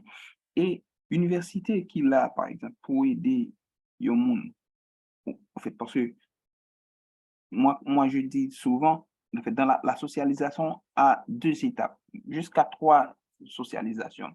Il y a la socialisation au niveau de famille, des familles. Écoute, il y a ces valeurs qu'on nous a inculquées. En fait, à l'école, par exemple, primaire et secondaire, on essaie de faire une sorte de désocialisation, c'est-à-dire quand on vous apprend par exemple maintenant il faut avoir des amis, ce n'est pas seulement maman et papa qui comptent, etc. On construit son univers, son réseau. Donc, mais maintenant, l'université devrait faire ce qu'on appelle une resocialisation. C'est-à-dire, c'est comme genre, il y a la socialisation primaire, d'accord, la famille, d'accord, la petite enfance, d'accord, il y a la socialisation secondaire, d'accord, genre, on est vraiment un peu de l'adolescence jusqu'à l'âge adulte, mais quand on est à l'université, on devrait avoir une sorte de socialisation tertiaire. Cette socialisation tertiaire, c'est-à-dire, c'est cet espace qui devrait nous aider à nous projeter ensemble, c'est-à-dire à faire des projets ensemble. C'est-à-dire des projets, par exemple, en fait, même si on est en deuxième année, on pourrait se dire, écoute, ben, quand on a terminé, on va construire, mettons, on sera 10 à faire un projet ensemble. Et ce projet, par exemple, serait un cabinet de psychologie, et, ou du moins on peut construire une école de, je sais pas, ou une firme de recherche. Donc, après notre maîtrise, on peut faire ça, mais on fait des projets ensemble. Mais en attendant de faire des projets, par exemple, on doit avoir un boulot, d'accord, pour subsister. Donc, en attendant de faire ça, il faut avoir des stages, il faut trouver des emplois à l'université, il faut trouver des emplois ailleurs, etc. Donc, c'est-à-dire, en fait, l'université, en fait, ou l'école, pas gain aucune institution, bon, dire comme ça, qui veut créer aucune utopie. C'est-à-dire, utopie, c'est-à-dire, en fait, il n'y a aucune espérance. C'est comme, par exemple, si vous étiez là, mon cher, ça fait gado ça niveau, de toute façon, pas gagnant, tu n'as régler que mon. Mais on ne peut pas construire une nation autour de ça, mais je suis désolé. C'est-à-dire, moi, en fait, comment je peux vous montrer là que, en fait, allez, je cherche rapidement, mais je vais y revenir mais c'est attends, juste, attends-moi. Non, je sais pas, c'est tellement loin, donc, mais c'était là-dedans, donc, oh, je pense, ouais, par exemple, OK, pour John Peter, donc, je cherche le PowerPoint, je vous le montre, par exemple. En fait, toujours dans la construction identitaire, l'exil comme exutoire, d'accord, c'est un concept que j'ai développé, c'est l'exil comme exutoire des gens du peuple, enfin, du peuple tout court. C'est-à-dire, les jeunes sont piégés dans le mythe de l'au-delà. Professeur, nous va faire nos écran très bien. OK, vous parlez de la Kounia? Vous parlez, enfin, je crois que j'ai partagé l'écran, est-ce que tu le vois? OK, bon. Euh, Est-ce que tu peux voir l'écran maintenant? Oui, mais en partie, professeur, nous va tout écran. Attends. Et là, c'est bon? Bon. Je ne sais pas pourquoi vous ne voyez pas tous les. Et là, est-ce que ça va là? Dis-moi si vous avez vu maintenant. OK. Bon, et écoute, c'est pour dire à John Peter, par exemple, en fait, l'exil, d'accord, quand je dis l'exil, c'est-à-dire les jeunes qui laissent le pays, en fait, on ne laisse pas, par exemple, pour y revenir. C'est comme genre, on fait en fait, c'est sauf qui peut. C'est sauf qui peut. Donc, écoute, donc, mais c'est aussi des affaires qui participeraient, ok, qui vont participer sûrement à nous engloutir encore plus. C'est-à-dire, on ne peut pas construire un pays sans des cerveaux, par exemple. Bon, en fait, étant donné que vous avez évoqué ça, moi je vais le dire rapidement. En fait, il y a différentes formes de migration en Haïti. On a eu une migration, par exemple, une vague de migration après l'occupation américaine, d'accord? Et puis, cette migration était une migration, je dirais, vraiment paysanne, d'accord? On a eu une migration avec une vague de migration avec les Duvaliers, c'était une migration, je dirais, cérébrale, d'accord? En fait, c'est une migration de cerveau, fuite de cerveau comme on l'appelait. On a eu des vagues de migration avec le départ de Jean-Bertrand Aristide en exil, d'accord, 1991, c'est ça. Écoute, et puis, on a eu aussi cette vague de migration après les tremblements de terre, d'accord, du 12 janvier. Donc, on peut dire ça, c'est une migration beaucoup plus, comment je peux dire ça, beaucoup plus la migration chilienne, en fait, de la migration vers le Chili et la migration vers le Brésil. C'est une migration aussi, en fait, de bras, d'accord, et de pieds, c'est-à-dire on nous prend, donc, comment je peux dire ça, c'est les bras, d'accord? C'est notre force de travail, d'accord? C'est la force de travail de la nation, c'est-à-dire des jeunes, des paysans et des fils de paysans qui vendent leurs terres pour aller au Brésil, au Chili. Et puis, on a eu cette vague de migration en fait, qui débute là, écoute, après cette, comment je peux dire ça, après la PHTKisation du pays, le pays est kidnappé. Donc, on kidnappe des gens, mais on voit que le pays est kidnappé aussi, c'est-à-dire par un groupe, d'accord, qui nous impose le kidnapping comme mode de vie. Et ce qu'on peut remarquer aussi, il y a une fuite de cerveau, d'accord, il y a une fuite aussi de bras et de pieds. Moi, ce que j'appelle fuite de bras et de pieds, il y a des personnes qui peuvent travailler, d'accord, il y a des personnes qui peuvent travailler, c'est-à-dire, je veux dire, comment je peux dire, des personnes qui sont très bons dans les travaux manuels, par exemple, ou qui sont très bons qu'on pourrait utiliser dans nos industries, d'accord?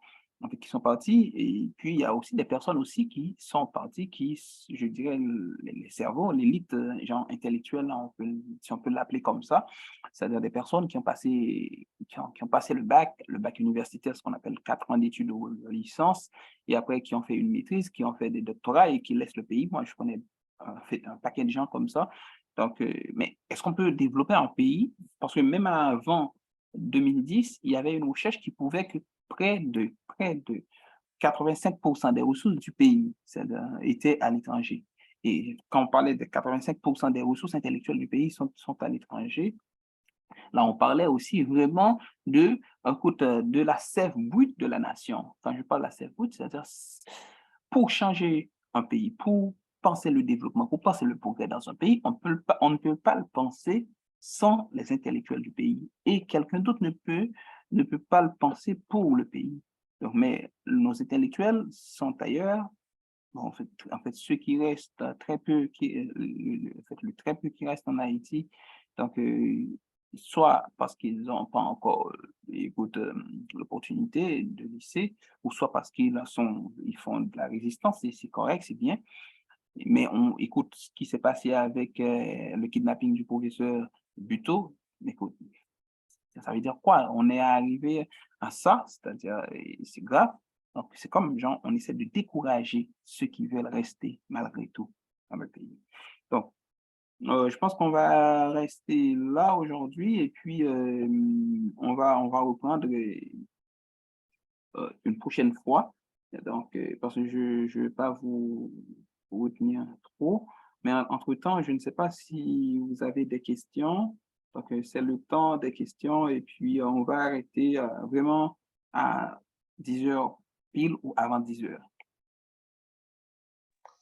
Professeur, Oui, oui, moi, merci de vous identifier si possible. Oui, Luxon. oui. Ok, ça que moi t'as Léger, reconnaître. c'est léger. OK, léger. Non, Oui, Luxon. professeur. OK, Luxon, c'est ça. Oui, oui. OK, mais ouais. Oui, Ok, ça que moi t'as reconnaître. Identité collective, là. Vu que interaction qui existait entre individus hein, avec société qui a évolué hein, et est vraiment forte, est-ce que pas une possibilité pour individu en lui-même d'être capable et détacher de ensemble, oh, excusez, de ensemble aspects que le collectif en lui-même était capable d'agir sur les. Bah, on est. euh, ouais, je comprends ta préoccupation, mais comment je peux dire ça? C'est quand même, c'est quand même, c'est pas quelque chose de facile, c'est parce qu'on est pris dans le collectif, on est piégé dans le collectif dans la mesure où, en fait, l'individu, en fait, seul n'existe pas. En fait, les frères Allport, en fait, nous disent que, par exemple, l'individu seul est abstraction, c'est-à-dire, en fait, on existe, oui, on existe, mais on ne peut pas exister seul. On existe toujours dans un contexte social. C'est-à-dire, l'individu existe toujours dans un contexte social. Donc, écoute, et on ne peut pas penser l'individu hors d'un contexte social. On peut laisser Haïti, c'est un contexte social. On peut aller Alors, à Paris. On peut aller en Côte d'Ivoire, on peut aller n'importe où, mais ce qui est important, c'est qu'on est toujours dans cette dynamique-là. D'accord? C'est important de le noter comme ça. Donc, c'est-à-dire, on ne peut pas penser l'individu hors de ce cadre collectif. Parce que l'identité ou l'individu, c'est un processus social. C'est une construction sociale. Cette construction, en fait, commence en fait, avant même la naissance, d'accord? En fait, il y a des auteurs qui nous disent, qui nous disent tout se joue avant 6 ans. Il y a des auteurs qui pensent que, par exemple, en fait, la conception de l'individu, par exemple, commence 20 ans avant sa naissance, par exemple. C'est Marie-Thérèse de Guaindé-Carré, 20 ans avant sa naissance, c'est-à-dire la conception d'un individu, 20 ans avant sa naissance.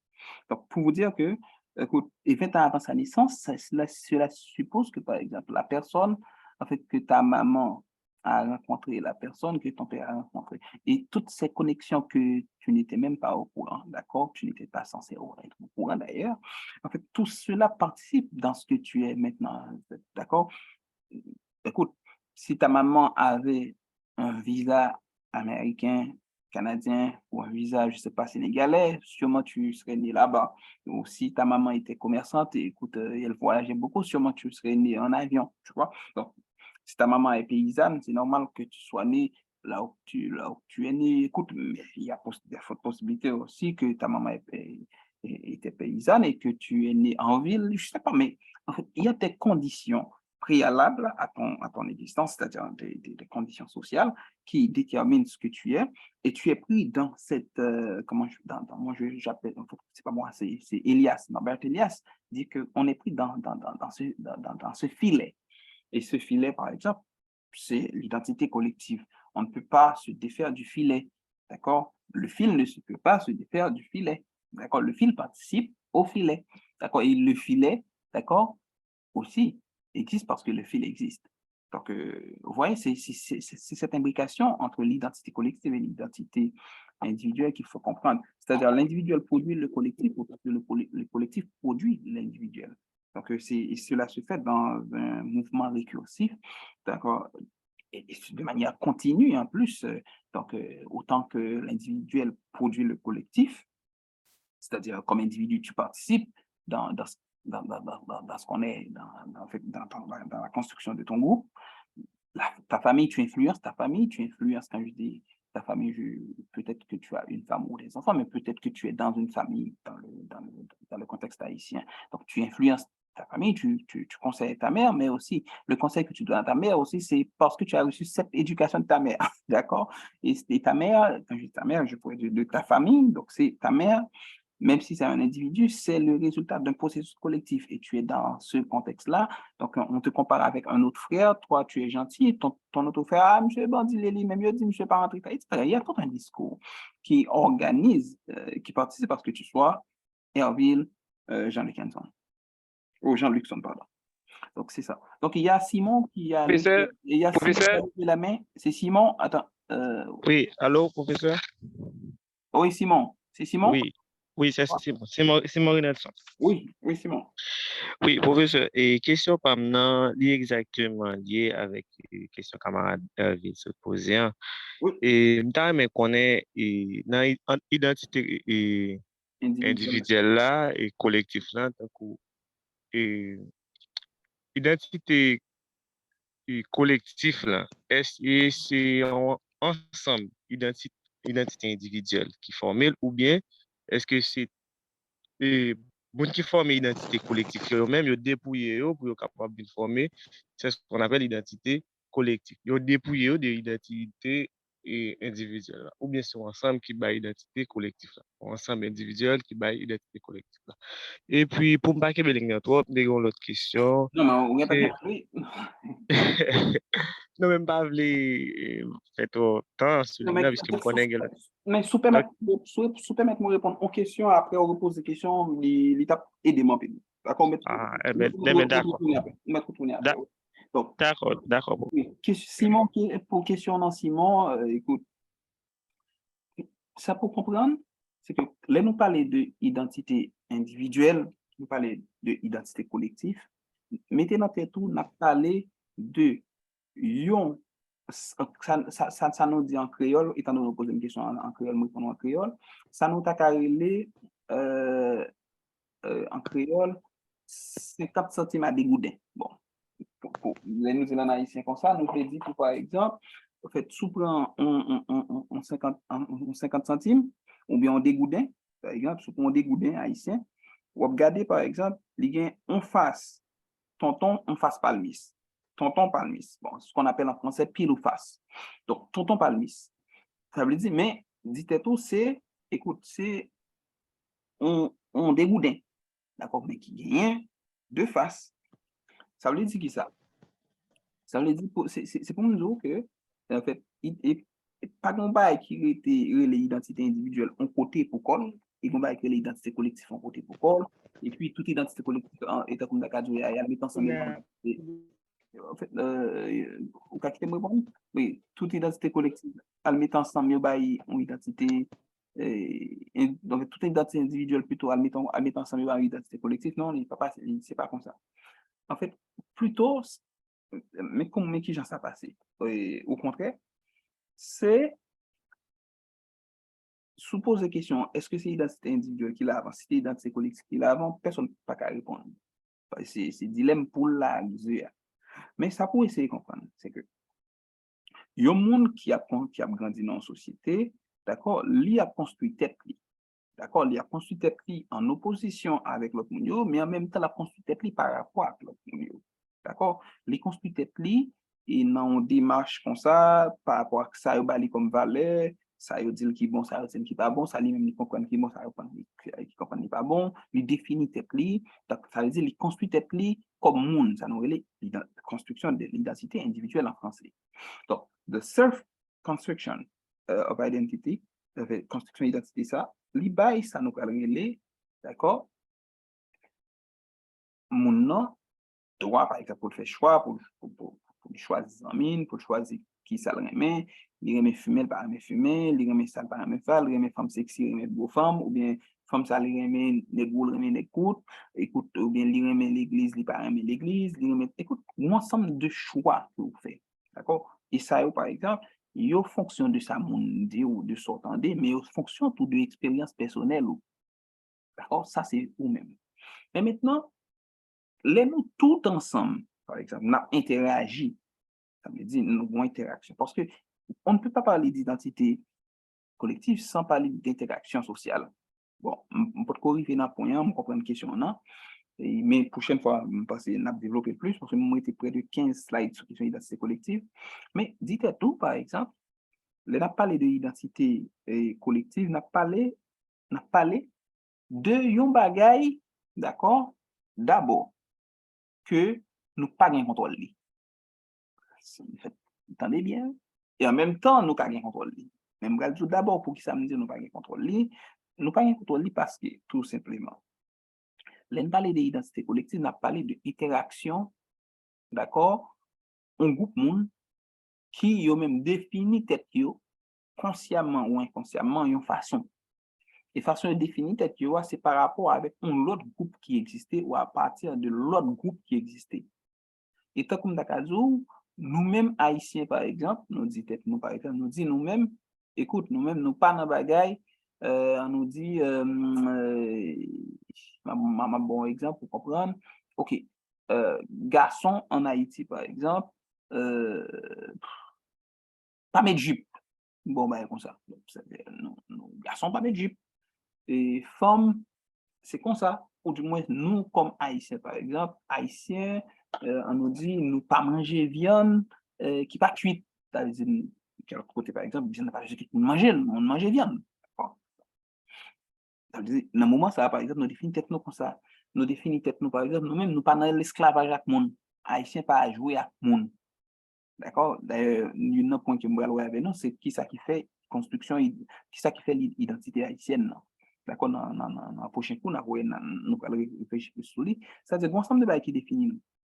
Et ensemble qui définit nous ça, par exemple, c'est vrai, là on a raison, ou ensemble comme des cadeaux de façon nous individuellement qui fait que nous font ça. C'est ça qui fait qui ça.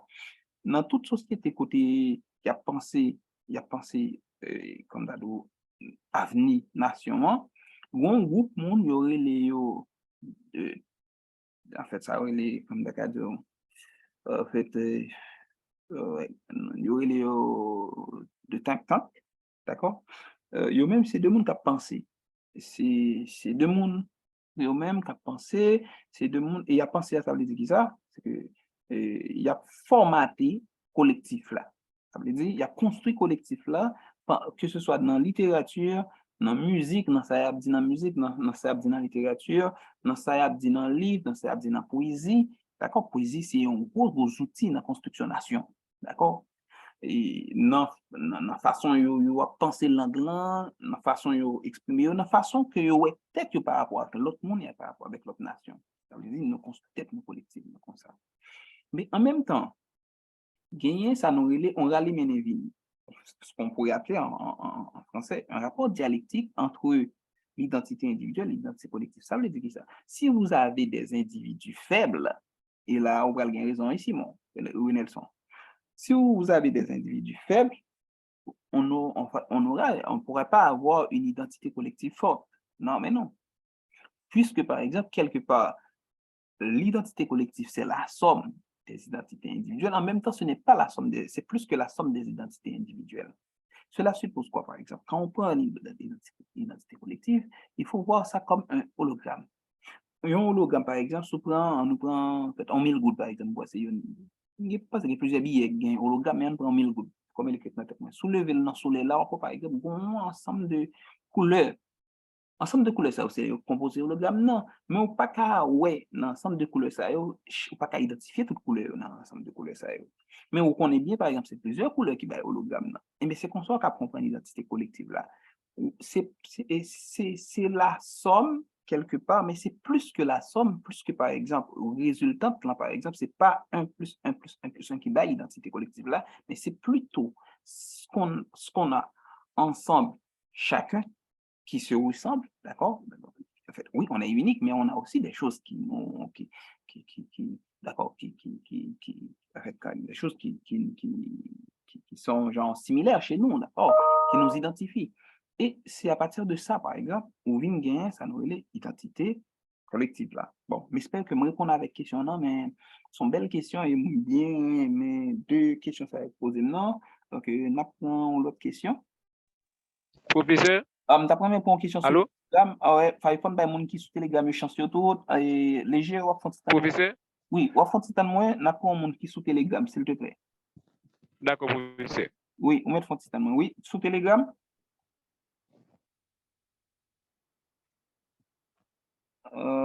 Ouais, c'est qui a posé question, ou bien Huygens, ou bien Laurent qui a 20, ou bien Daphne.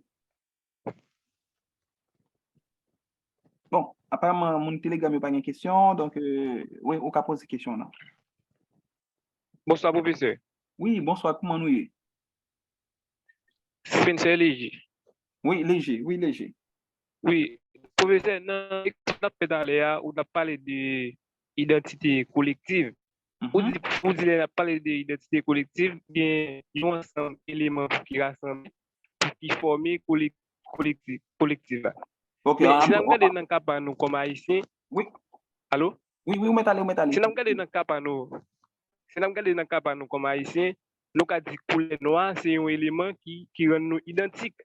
Mais même nous regardons les haïtiens, même ils utilisent couleur noire ça pour si vous avez un monde qui noir, pour est-ce que vous stigmatiser ou bien pour catégoriser comme monde laid, de une façon est-ce que là pas de problème identité qui pose pour monde qui pense comme ça. Ouais, bon. Excusez, professeur. Oui. C'est Fortuné. Oui, Fortuné. On même battant dans quoi. Oui. Non, c'est pas ça, non, t'as quelques petits problèmes, professeur. Oui, professeur, camarade là, se dit en bagarre, là, je voulais faire une rectification pour lui. Cette histoire de dépousser noir, de bureau noir, c'est haïtien, c'est faux. Oui, oui, oui, Il y a des haïtiens. C'est pas samedi. oui. C'est pas samedi, non. Corrigez Camarade. pour lui, non. Corrigez pour lui qui soit dit, s'il te plaît. Qui Moi, ça dit? Mhm. moi, dit, si on considère dans le cas par nous, couleur noire, c'est un élément qui est capable d'identifier nous comme haïtiens, qui est capable de rendre nous identiques. Mhm. Non, non, non, on peut pas prendre ça comme souche, non, pour les Haïtiens. Parce que depuis le commencement colonial, depuis au début, depuis l'on a fait coalition pour nous faire bataille de l'indépendance, il n'y avait pas que les Noirs comme Haïtiens. Il y avait les mulâtres aussi. Ouais, Euh, ça me le dit là, on oui, ne pas qu'à mais courir dit noir là. oui, sous te mettre On moins, par contre, ne sous te pas mettre qu'à. fortuné. Oui, oui. Oh, m'a mis ton petit bémol tout petit, en fait, le bémol là, c'est que pour m'a pas de matière pour nous discuter, plutôt. Écoute, Fortuné avec Léger, en fait, sont très, très bons débats nous soulever, mais j'espère que nous avons des débats jusqu'à la fin, comme ça. Mais bon, dis-nous, il y a une chose qui est intéressant, c'est que, oui, Fortuné a bien raison, par exemple, en fait, ça t'est mené même, on nous dit, ah, ouais, m'a répondre aux questions, par contre, sur comme répondre, oui, sur qui tu me répondre, oui.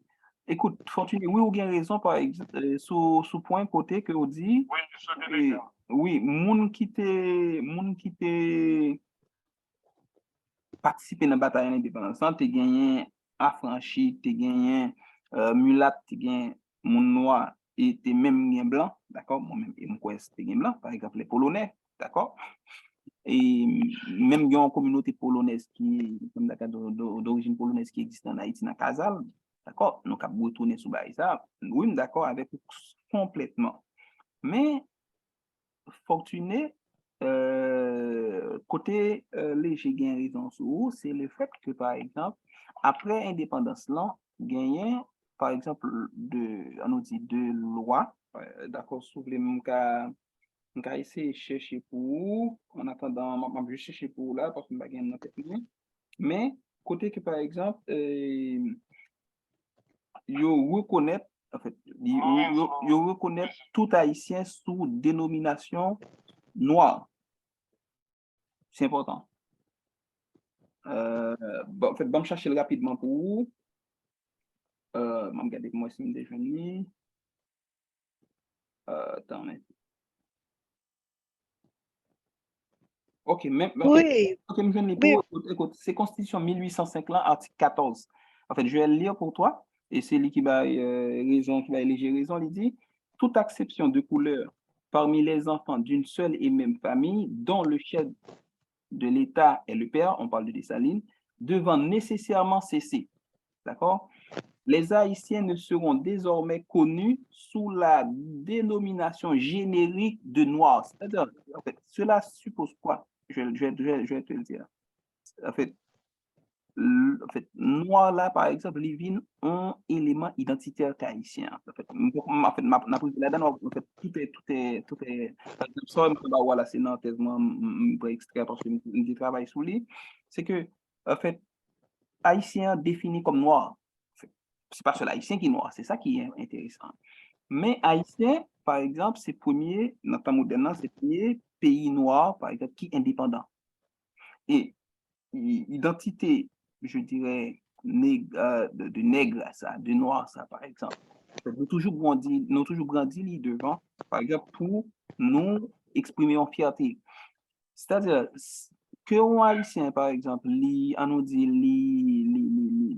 comme les blancs, les blancs, c'est-à-dire de race, entre guillemets, en fait, li reconnaître li comme noir. D'accord? Quelques li indiens, en fait, lui c'est noir. Donc, c'est-à-dire noir là, lui-même, lui plus en question couleur de peau qu'un marqueur identitaire pour dire qu'on est haïtien. Donc, c'est-à-dire, il faut voir la chose comme ça. Mais maintenant, écoute, on sait aussi qu'il y a beaucoup de cas d'aliénation en Haïti. C'est-à-dire d'aliénation, c'est-à-dire, c'est pas sans raison, Haïti, c'est un pays côté coulé, produit pour changer couleur, plus vendre. et même des universitaires utilisaient en pile bagaille pour changer couleur pour eux. Donc, c'est-à-dire problématique identitaire, ça, c'est une problématique identitaire importante. Donc, nous pas qu'à ignorer. C'est-à-dire, en fait, même dans... Mais professeur, Oui. là encore, se revendiquer d'être noir tout le temps, et à mettre pris, là, c'est une crise identitaire encore. Parce que on blanc, pas pédé Abdil blanc, parce que quelqu'un connaît ça déjà. Ah non, Par c'est contre, pas... c'est Non, ouais, non, côté non, meilleur. non, tu te trompes. Et pas, écoute, c'est pas parce que ou dit qu'il faut en crise, pas du tout. Parce que c'est pas parce qu'on affirme qu'on est... écoute, c'est pas parce qu'on affirme que tu es lesbienne, par exemple, que ça fait que tu souffres d'une identité, d'une crise d'identité. Non, Tu affirmes que professeur, tu quel sois est pas hétéro. comprendre? Mhm. Un monde qui, comme si capé abuser de titres liens ou bien pour apparaître tout côté le passé.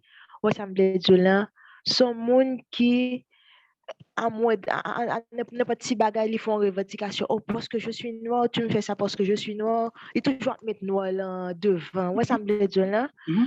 son monde qui a un problème quelque part parce que nous-mêmes en Haïti nous avons tendance Professeur, revendiquer noir là comme si m'ta dit noir là c'est en Afrique pas bien comme si notre toute démarche Ah non, non, montrer non, c'est non, noir non, c'est noir dans toute continue. non, non, allô?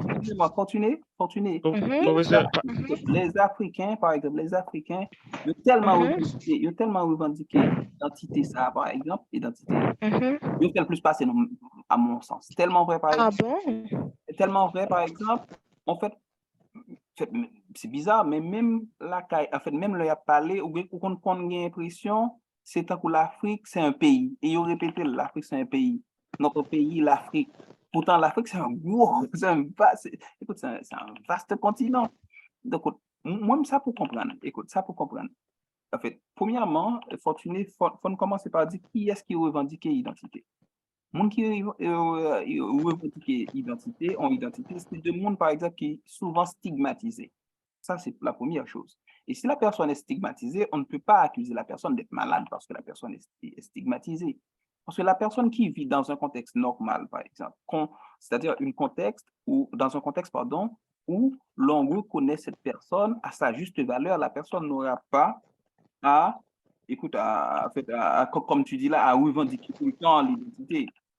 C'est parce qu'il y a quelque chose qui ne marche pas. Et cette chose qui ne marche pas, par exemple, écoute, il faut pas aller le chercher auprès de la personne qui revendique son identité. Mais il faut commencer par dire pourquoi la personne revendique cette identité. Je te donne un exemple simple. On nous prend, en fait, je crois que vous êtes, appelons nous les chrétiens, en fait. Si nous prenons histoire peuple Israël en Égypte, bon, pour me commencer, c'est que nous connaissons par exemple, écoute, je ne suis pas croyant. La deuxième chose, c'est que moi, je crois que on est dans une allégorie. Mais je vais vous expliquer à partir de ça. C'est-à-dire comment, à quel moment, par exemple, Moïse décidait, par exemple, à quel moment Moïse décidait revendiquer, par exemple, identité, comme juif. Parce que Moïse a été pendant longtemps prince du royaume, d'accord, d'Égypte. Et à quel moment commencer, un exemple que nous tous nous comprendre, à quel moment Moïse commençait, comme remettre en question l'identité. Au carré pour moi, Fortuné. Monsieur Dans le commencer. Non, pas chrétien, non, mais on a dit que c'est là commence à sentir l'autre prince ou bien l'autre monde qui dans le royaume a fait stigmatiser le monde qui semblait ou bien Exactement. Ça veut dire quoi? C'est-à-dire, à chaque fois, Fortuné, où on revendication identitaire, il faut regarder du côté des bourreaux au lieu de regarder du côté de la victime. C'est-à-dire, écoute, si tout est normal, on ne va pas poser la question d'identité. Écoute, on ne va pas le poser. Quand je dis on ne va pas le poser, c'est-à-dire, écoute, si on te traite comme un être humain, on ne va même pas poser la question, même par exemple, quand on essaie d'affirmer qu'on est une femme, qu'on doit avoir ça, écoute, qu'on doit voir ça, on ne le traite pas comme les hommes, c'est parce qu'il y a une anomalie. On ne peut pas dire, par exemple, Exactement, quelqu'un exactement. qui revendique son identité de femme, d'accord, qui réclame, par exemple, le même droit, les mêmes droits, par exemple, que les hommes, en fait, écoute, cette personne est correcte et normale. Le problème qui se pose, c'est parce que, en fait, d'un côté, on ne reconnaît pas cette personne à sa juste valeur et la personne est obligée de cogner à la porte pour dire, mais non, non, mais écoute, je suis un homme, je suis une femme, ou du moins, écoute, en fait, je suis un homosexuel, quoi. Quand la personne commence à dire ça, mais écoute, je comprends ton point de vue, naturellement, c'est-à-dire il y a un problème, mais le problème qui se pose, c'est en fait, ça ne se trouve pas du côté de la personne qui revendique son identité, mais ça se trouve plutôt du côté de la société, en fait, qui n'accepte pas la personne pour ce qu'elle est, d'accord, et qui n'accepte pas que cette personne a des droits. D'accord, c'est ça l'affaire. Donc, je crois on a fait le tour. Donc, merci beaucoup, Fortuné. Écoute, tu sais, ce que j'aime chez toi, c'est que tu animes le débat. J'adore beaucoup ça. Donc, ça a été vraiment très intéressant. Donc, Ce maintenant, fut un plaisir, professeur.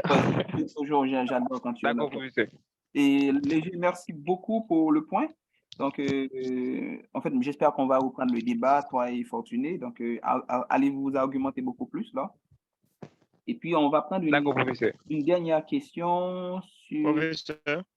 Ouais, non, mais attends, Simon, on va prendre une dernière question sur le Telegram. Hello. Ok, il n'y a personne. Donc, oui, Simon, allez-y. Oui, professeur. Et question par maintenant, c'est que c'est un constat fait dans la société haïtienne, là, côté que moi, ouais, nous, nous presque confondre identité avec identification. Là, nous faisons différence. Puisque tout à l'heure, même tout à l'heure, nous sommes entre Léger et Fortuné, Mhm. il y a dit couleur noire là, ils permettent de nous identifier Léger qui dit ça, et puis Fortuné dit non, pas un caractère identitaire. Qui donc nous avons des mots comme si presque nous presque utilisés dans le même sens. Et donc est-ce que c'est pas une différence entre deux mots ça, identité et identifié. Ok. Donc nous sommes Euh, capables de voir ça même non, même non, excusez professeur. oui, continue. Et nous sommes capables même de voir ça tant pour les carte d'identification nationale et puis de l'autre côté haïtien carte d'identification. Donc là Ok. D'abord, en fait, là, nous parler de identification, d'accord? On a parlé d'un processus, d'accord?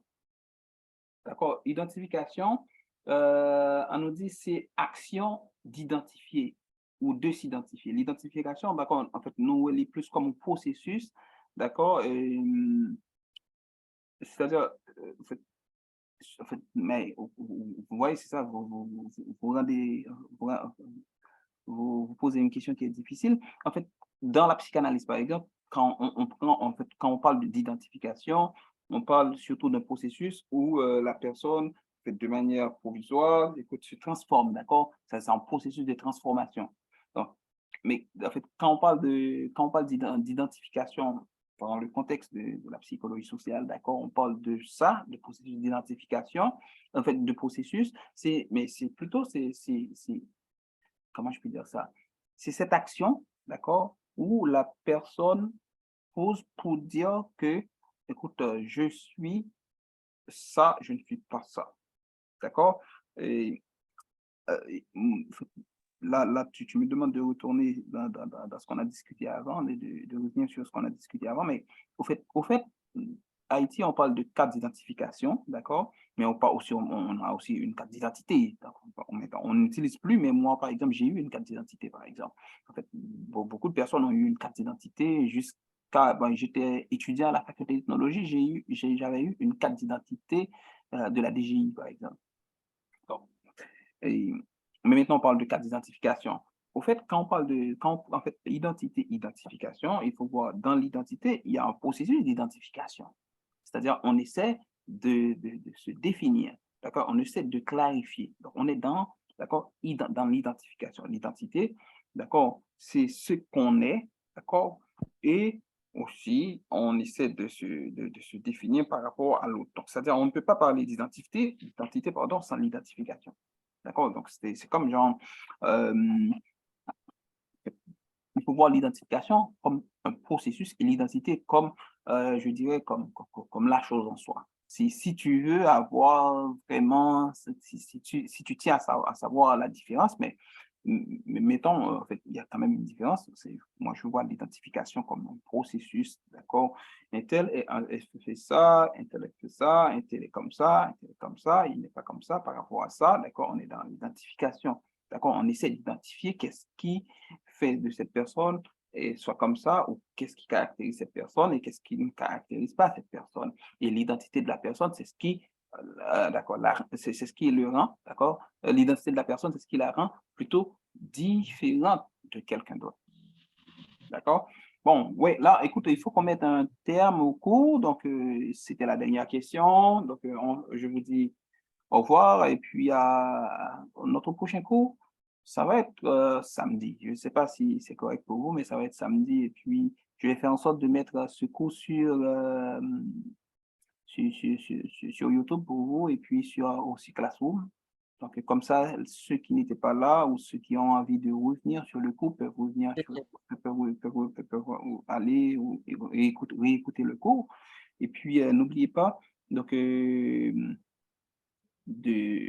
j'aurai, en fait, là, je l'annonce ici, en fait, tous les étudiants le savent, même si je ne le dis pas, en fait, j'aurai toujours un examen. Un examen, c'est, par exemple, le dernier cours que j'avais eu genre 2 ou 3 examens comme ça, mais je ne crois pas que j'aurai autant d'examens pour vous, mais c'est un examen, c'est presque un examen surprise, je l'annonce vraiment 1 ou 2 jours avant, et puis j'envoie les questions faites à travers un lien. Vous cliquez sur le lien, vous voyez toutes les questions, vous répondez et puis vous avez un temps pour répondre. Mais si vous ne connaissez pas les modules du cours, vous ne pouvez pas répondre. Donc, mais je vous l'annoncerai genre 1 ou 2 jours d'avance. C'est pour checker, pour voir qui sont, est-ce que vous avez retenu des choses et puis est-ce que ça vaut la peine de continuer à faire le cours ou sinon, si on ne fait pas le cours pour la galerie, donc on fait le cours parce que ça prend beaucoup de temps pour préparer le cours, d'accord, ça prend beaucoup de temps, c'est mes recherches que je partage avec vous, donc ça me prend du temps pour faire d'autres recherches nouvelles, de partager avec vous, donc moi j'espère que vous avez vraiment aimé le cours, vous avez lu les documents, donc et puis je tâcherai à vous envoyer par avance les thématiques. Par exemple, là, dans le prochain cours, on va voir encore l'identité collective. Ça va être le dernier cours parce qu'aujourd'hui, on n'a pas pu terminer. Et puis, on va débuter aussi un autre cours sur, je pense, la dynamique des groupes. Regardez pour voir c'est quoi le prochain chapitre. Donc, tous les chapitres sont bien inscrits dans le syllabus. Écoute, c'est ça. Donc, je vous invite à regarder le syllabus du cours, à regarder si vous avez aussi des difficultés par rapport à certains concepts, n'hésitez pas à me relancer, à me poser des questions. Et puis, je suis disposé pour vous. D'accord? Donc, je crois aujourd'hui, c'était la date limite ou demain pour remettre les derniers devoirs. Donc, je vous invite à le faire. C'est aujourd'hui ou demain? Je ne me rappelle plus. Oui. Et puis, n'oubliez oui, je suis là. Et puis, n'oubliez pas, je ne reçois pas les devoirs par email. En fait, même si vous envoyez par email, je ne vais pas les corriger. Donc, il faut les mettre sur la plateforme. D'accord? Parce que la plateforme, c'est fait, en fait, quand je mets la note, et puis ça va tout calculer pour moi. Et puis, il y a une grille aussi d'évaluation. Donc, je ne corrige pas vos travaux comme je veux. Là, il y a une grille il y a une grille d'évaluation, pardon. Donc, et puis, c'est ça, la plateforme est faite pour ça. Il faut déposer le devoir sur la plateforme, s'il vous plaît. D'accord? Donc, c'est ça. Donc, pour les examens, ce sont des quiz de 10 questions maximum. Donc, il faut vraiment que vous préparez, que vous préparez l'examen avant de le faire. Donc, je vous annoncerai ça peut-être 2 jours à l'avance pour que vous puissiez vous préparer. Allez réécouter les cours parce que je vois que vous avez besoin, vous m'avez dit de mettre le cours pour vous en fait, d'enregistrer le cours, mais vous n'écoutez pas les cours. Donc, pour aller écouter le cours. Il faut souscrire aussi, vous souscrire à la page YouTube, ce serait très intéressant. Oui, c'est bien, OK, je vous dis bye bye, à la prochaine. Have a good night. Have a good night, thank you. D'accord, professeur, bye bye. Okay, thank you. Have a good night, bye.